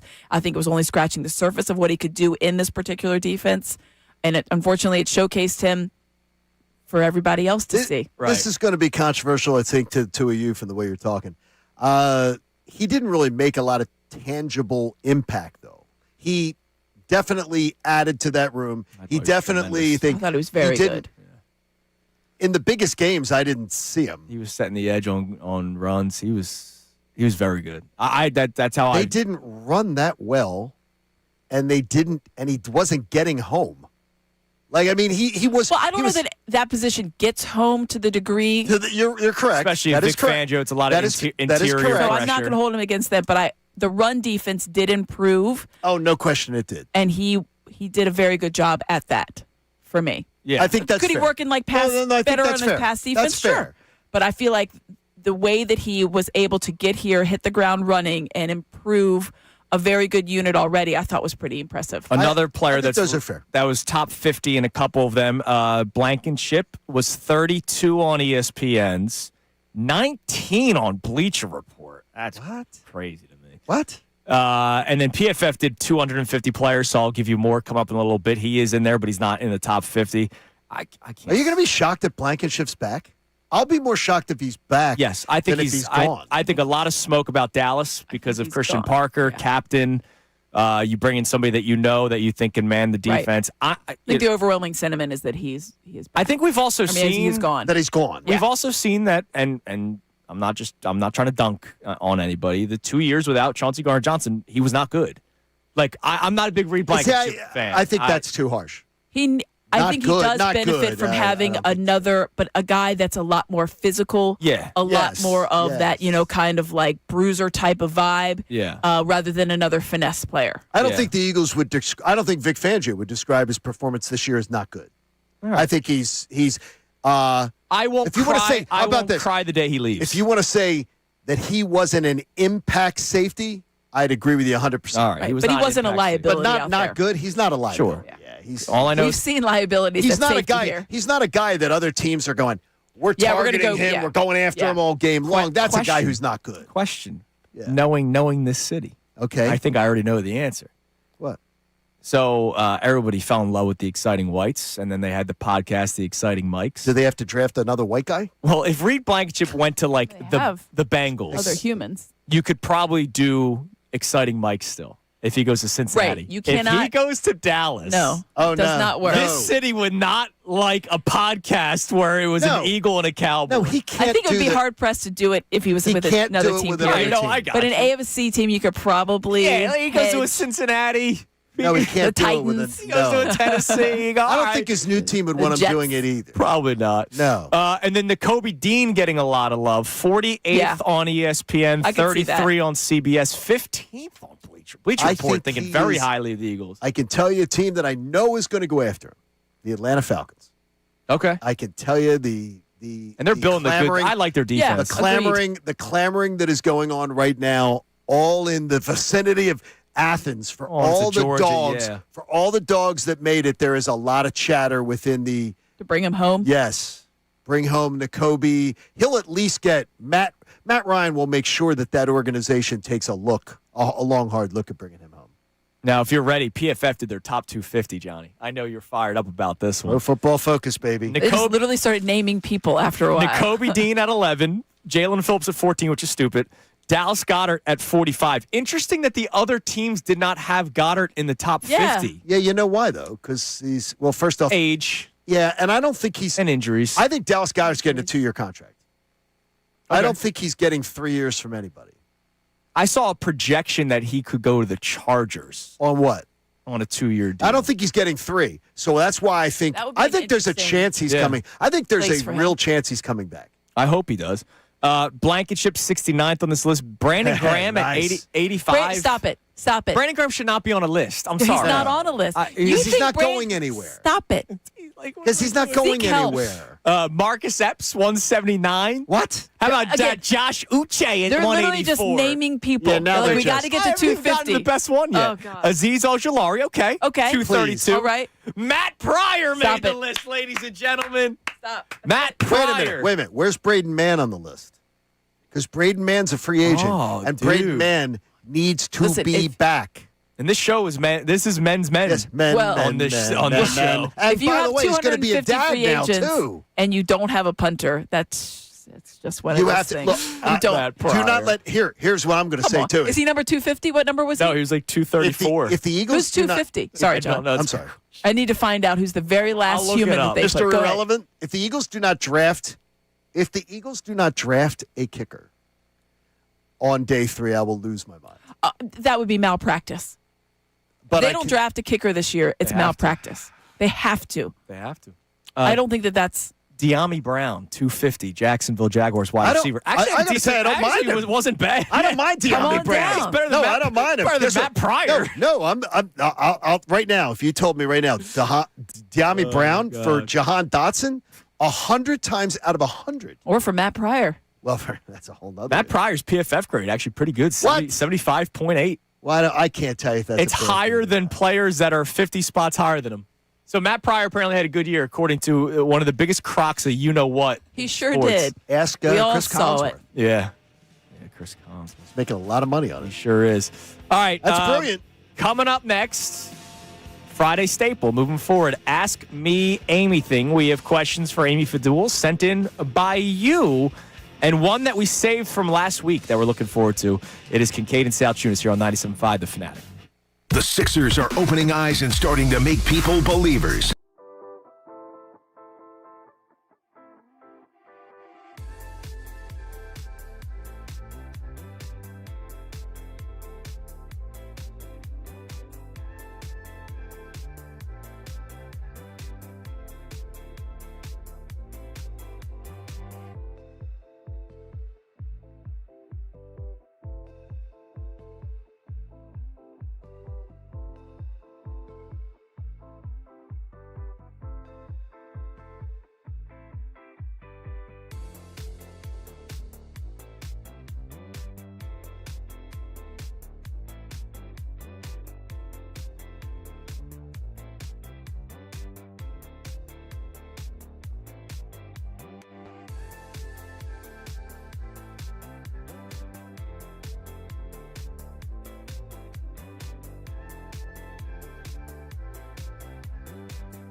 Fanatic in the Fanatic app. It is 9:47 here on Kincade Salciunas, 97.5 The Fanatic. I appreciate everybody that can have normal sports conversations and not have to cross the line and be horrible human beings. It's nice. People. It's really nice when people can just talk sports. Someone close to the Eagles texted me and said to the idea of that Sean Mannion's going to be intimidated. And he says, has anyone who thinks this guy's going to be intimidated seen this guy? He looks like Ross Tucker and Putty had a kid. How about that? Don't know how that would work. No, I don't think it works like that. I don't think Ross swings that way. But that's it. I don't think Sean Mannion is a easily intimidated individual. He's been painted as a very much a strong, large, and in charge person. The only alpha male. The only question I have, and I want to be as nice as possible, is what? The AI generated hair. Yeah, what's that about? If you guys don't know, there's a photo that was posted of him being hired by the Eagles, and a photo of him like last year. Now, unless maybe he contacted Johnny Marks, maybe John Marks did the hair restoration. Yes. Which could be what happened. Well, LeBron did it. Tom Brady did it. Yeah. Well, the Eagles had two different posts. That's what was the confusing part. They used two different pictures. Yeah, and one hairline is definitely different. Yeah, like those. So I don't know why you use two different pictures. You know those games where it's like, what's different with this picture? Well, it's two different pictures. It's not like they put hair on the one picture. He has like facial hair in the one. Look at the two. Just look at the two pictures. He has facial hair in one. Now there was a 5 o'clock. There was a picture of him last night on the sideline. Where he was on the sideline. They posted. Yeah, that's the one they posted. But they also posted this one, which looks totally different. Yeah, they look totally very different. not the same. So it's two different photos. Maybe him and John Marks hung out before he came to the market. I've seen certain people in the media at times post pictures that are not recent. Sure. For their promo shots. And it could be because they haven't gotten a headshot in a really long time. Or they have crappy hair. Because they really like the headshot from 5 years ago. That could be too. Amy. That could be too. So we're not going to hate on poor Sean Mannion. No, it's just I'm not hating on him. No, but you can't use follicle. You can't use a headshot with hair though. If you don't have the hair anymore. You can't. I just wondered like how you post those two photos that are drastically different. Literally the two different. So the Eagles posted this one and they also posted that one. That's all I'm wondering. How you could post just a strange little thing. Look, listen, I mean, if I had a choice, I would choose the one that I liked better. There's a great shot of him on the sidelines this year. My headshots are literally my selfies. Like I don't have. People ask them like, "Hey, do you have?" Because in TV news, you used to have these headshots, right? And you would go out to like community events and you'd have on paper and people would sign them, which which was great. And sometimes people would write in or email me and they'll want one of those. I'm like, I don't have headshots. Like you don't. I'm like. I take a selfie is usually what I... Now, they have headshots, and I'm sure they live on somewhere, but I don't have them. So usually when I have a headshot for like an appearance or something, I take a selfie. Here it is. Yeah. Would it be Hopefully like 29-year-old Amy? No, I took it. I take it that day. The one that they have somewhere, would it be like 29-year-old Amy? Oh, no. They get updated ones. You take updated ones. Yeah, we I have one in the don't. last... Yeah, I have we one in the stand last against year. a wall and someone takes a Yeah, and it looks like it looks like there's a gun behind the camera. I just like how Connor's in the middle of that one. It's awful. I don't like the photo they used for the dunk tank. It looks like I'm on the toilet. Oh wait, I gotta look this one up. Wait. Hold on. Wait a minute. I will tell you, both of my Where's girls thought you and Connor looked handsome in your pictures. I literally think I look like I'm on the toilet.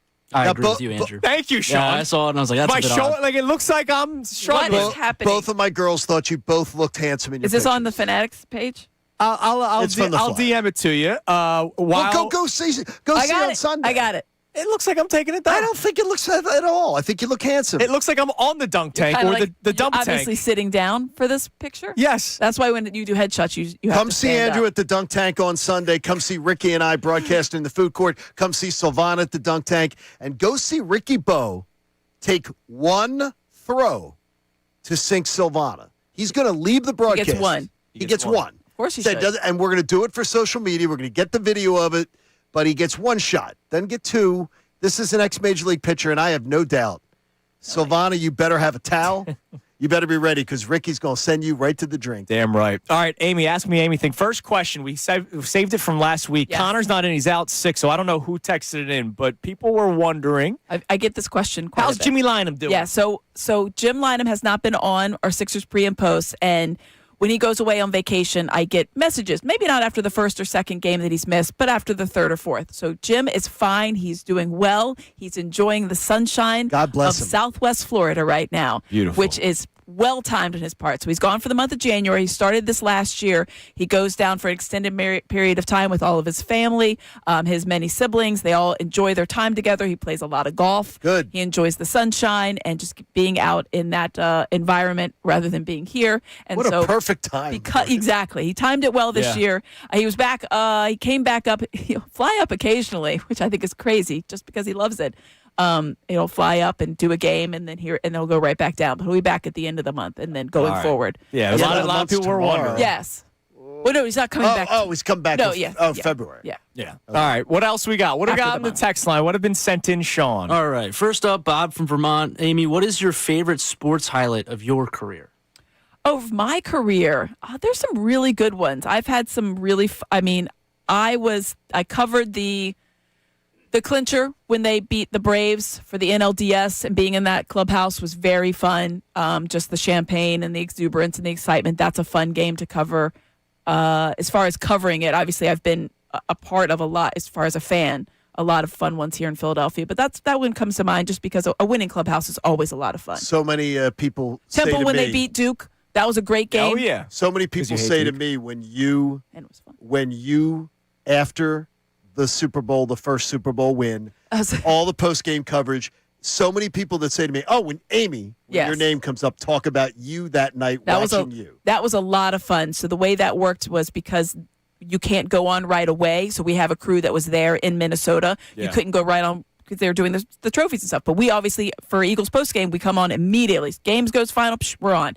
So we had a small window so we could go on. So I came on, it was me and Danny Pommel's and Rob Ellis, and I had changed into my green sequin gown. And then we had the post-game show, which I, of course, had famously drank the Mad Dog at because Rob, Danny, and I had already consumed the champagne. Yeah. So we needed something at 2 o'clock in the morning. And it was Mad Dog. That's awesome. All right. What else we got? We got 2 That was a minutes great left. day. All right, quick hitter for you. Mayo or on a cheesesteak, fair or foul? Foul. Oh gosh. Foul. My wife will do the cheesesteak hoagie occasionally.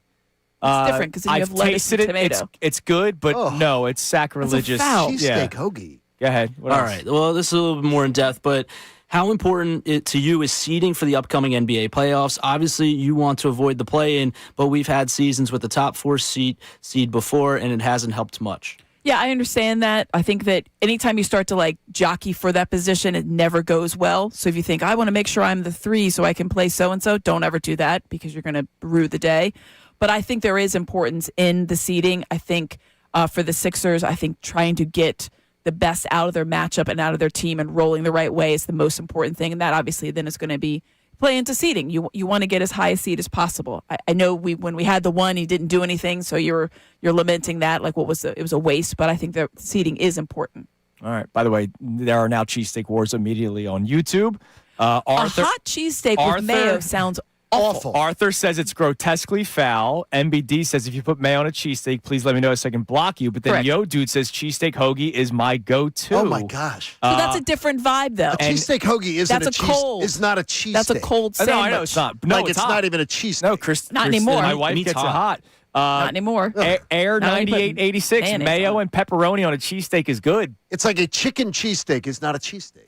Exactly. All right, everybody have a great rest of your day. Middays with Marks comes your way next. Thank you, Amy. See you guys Thanks, later. Amy. Have a Bye, great guys. weekend. Now,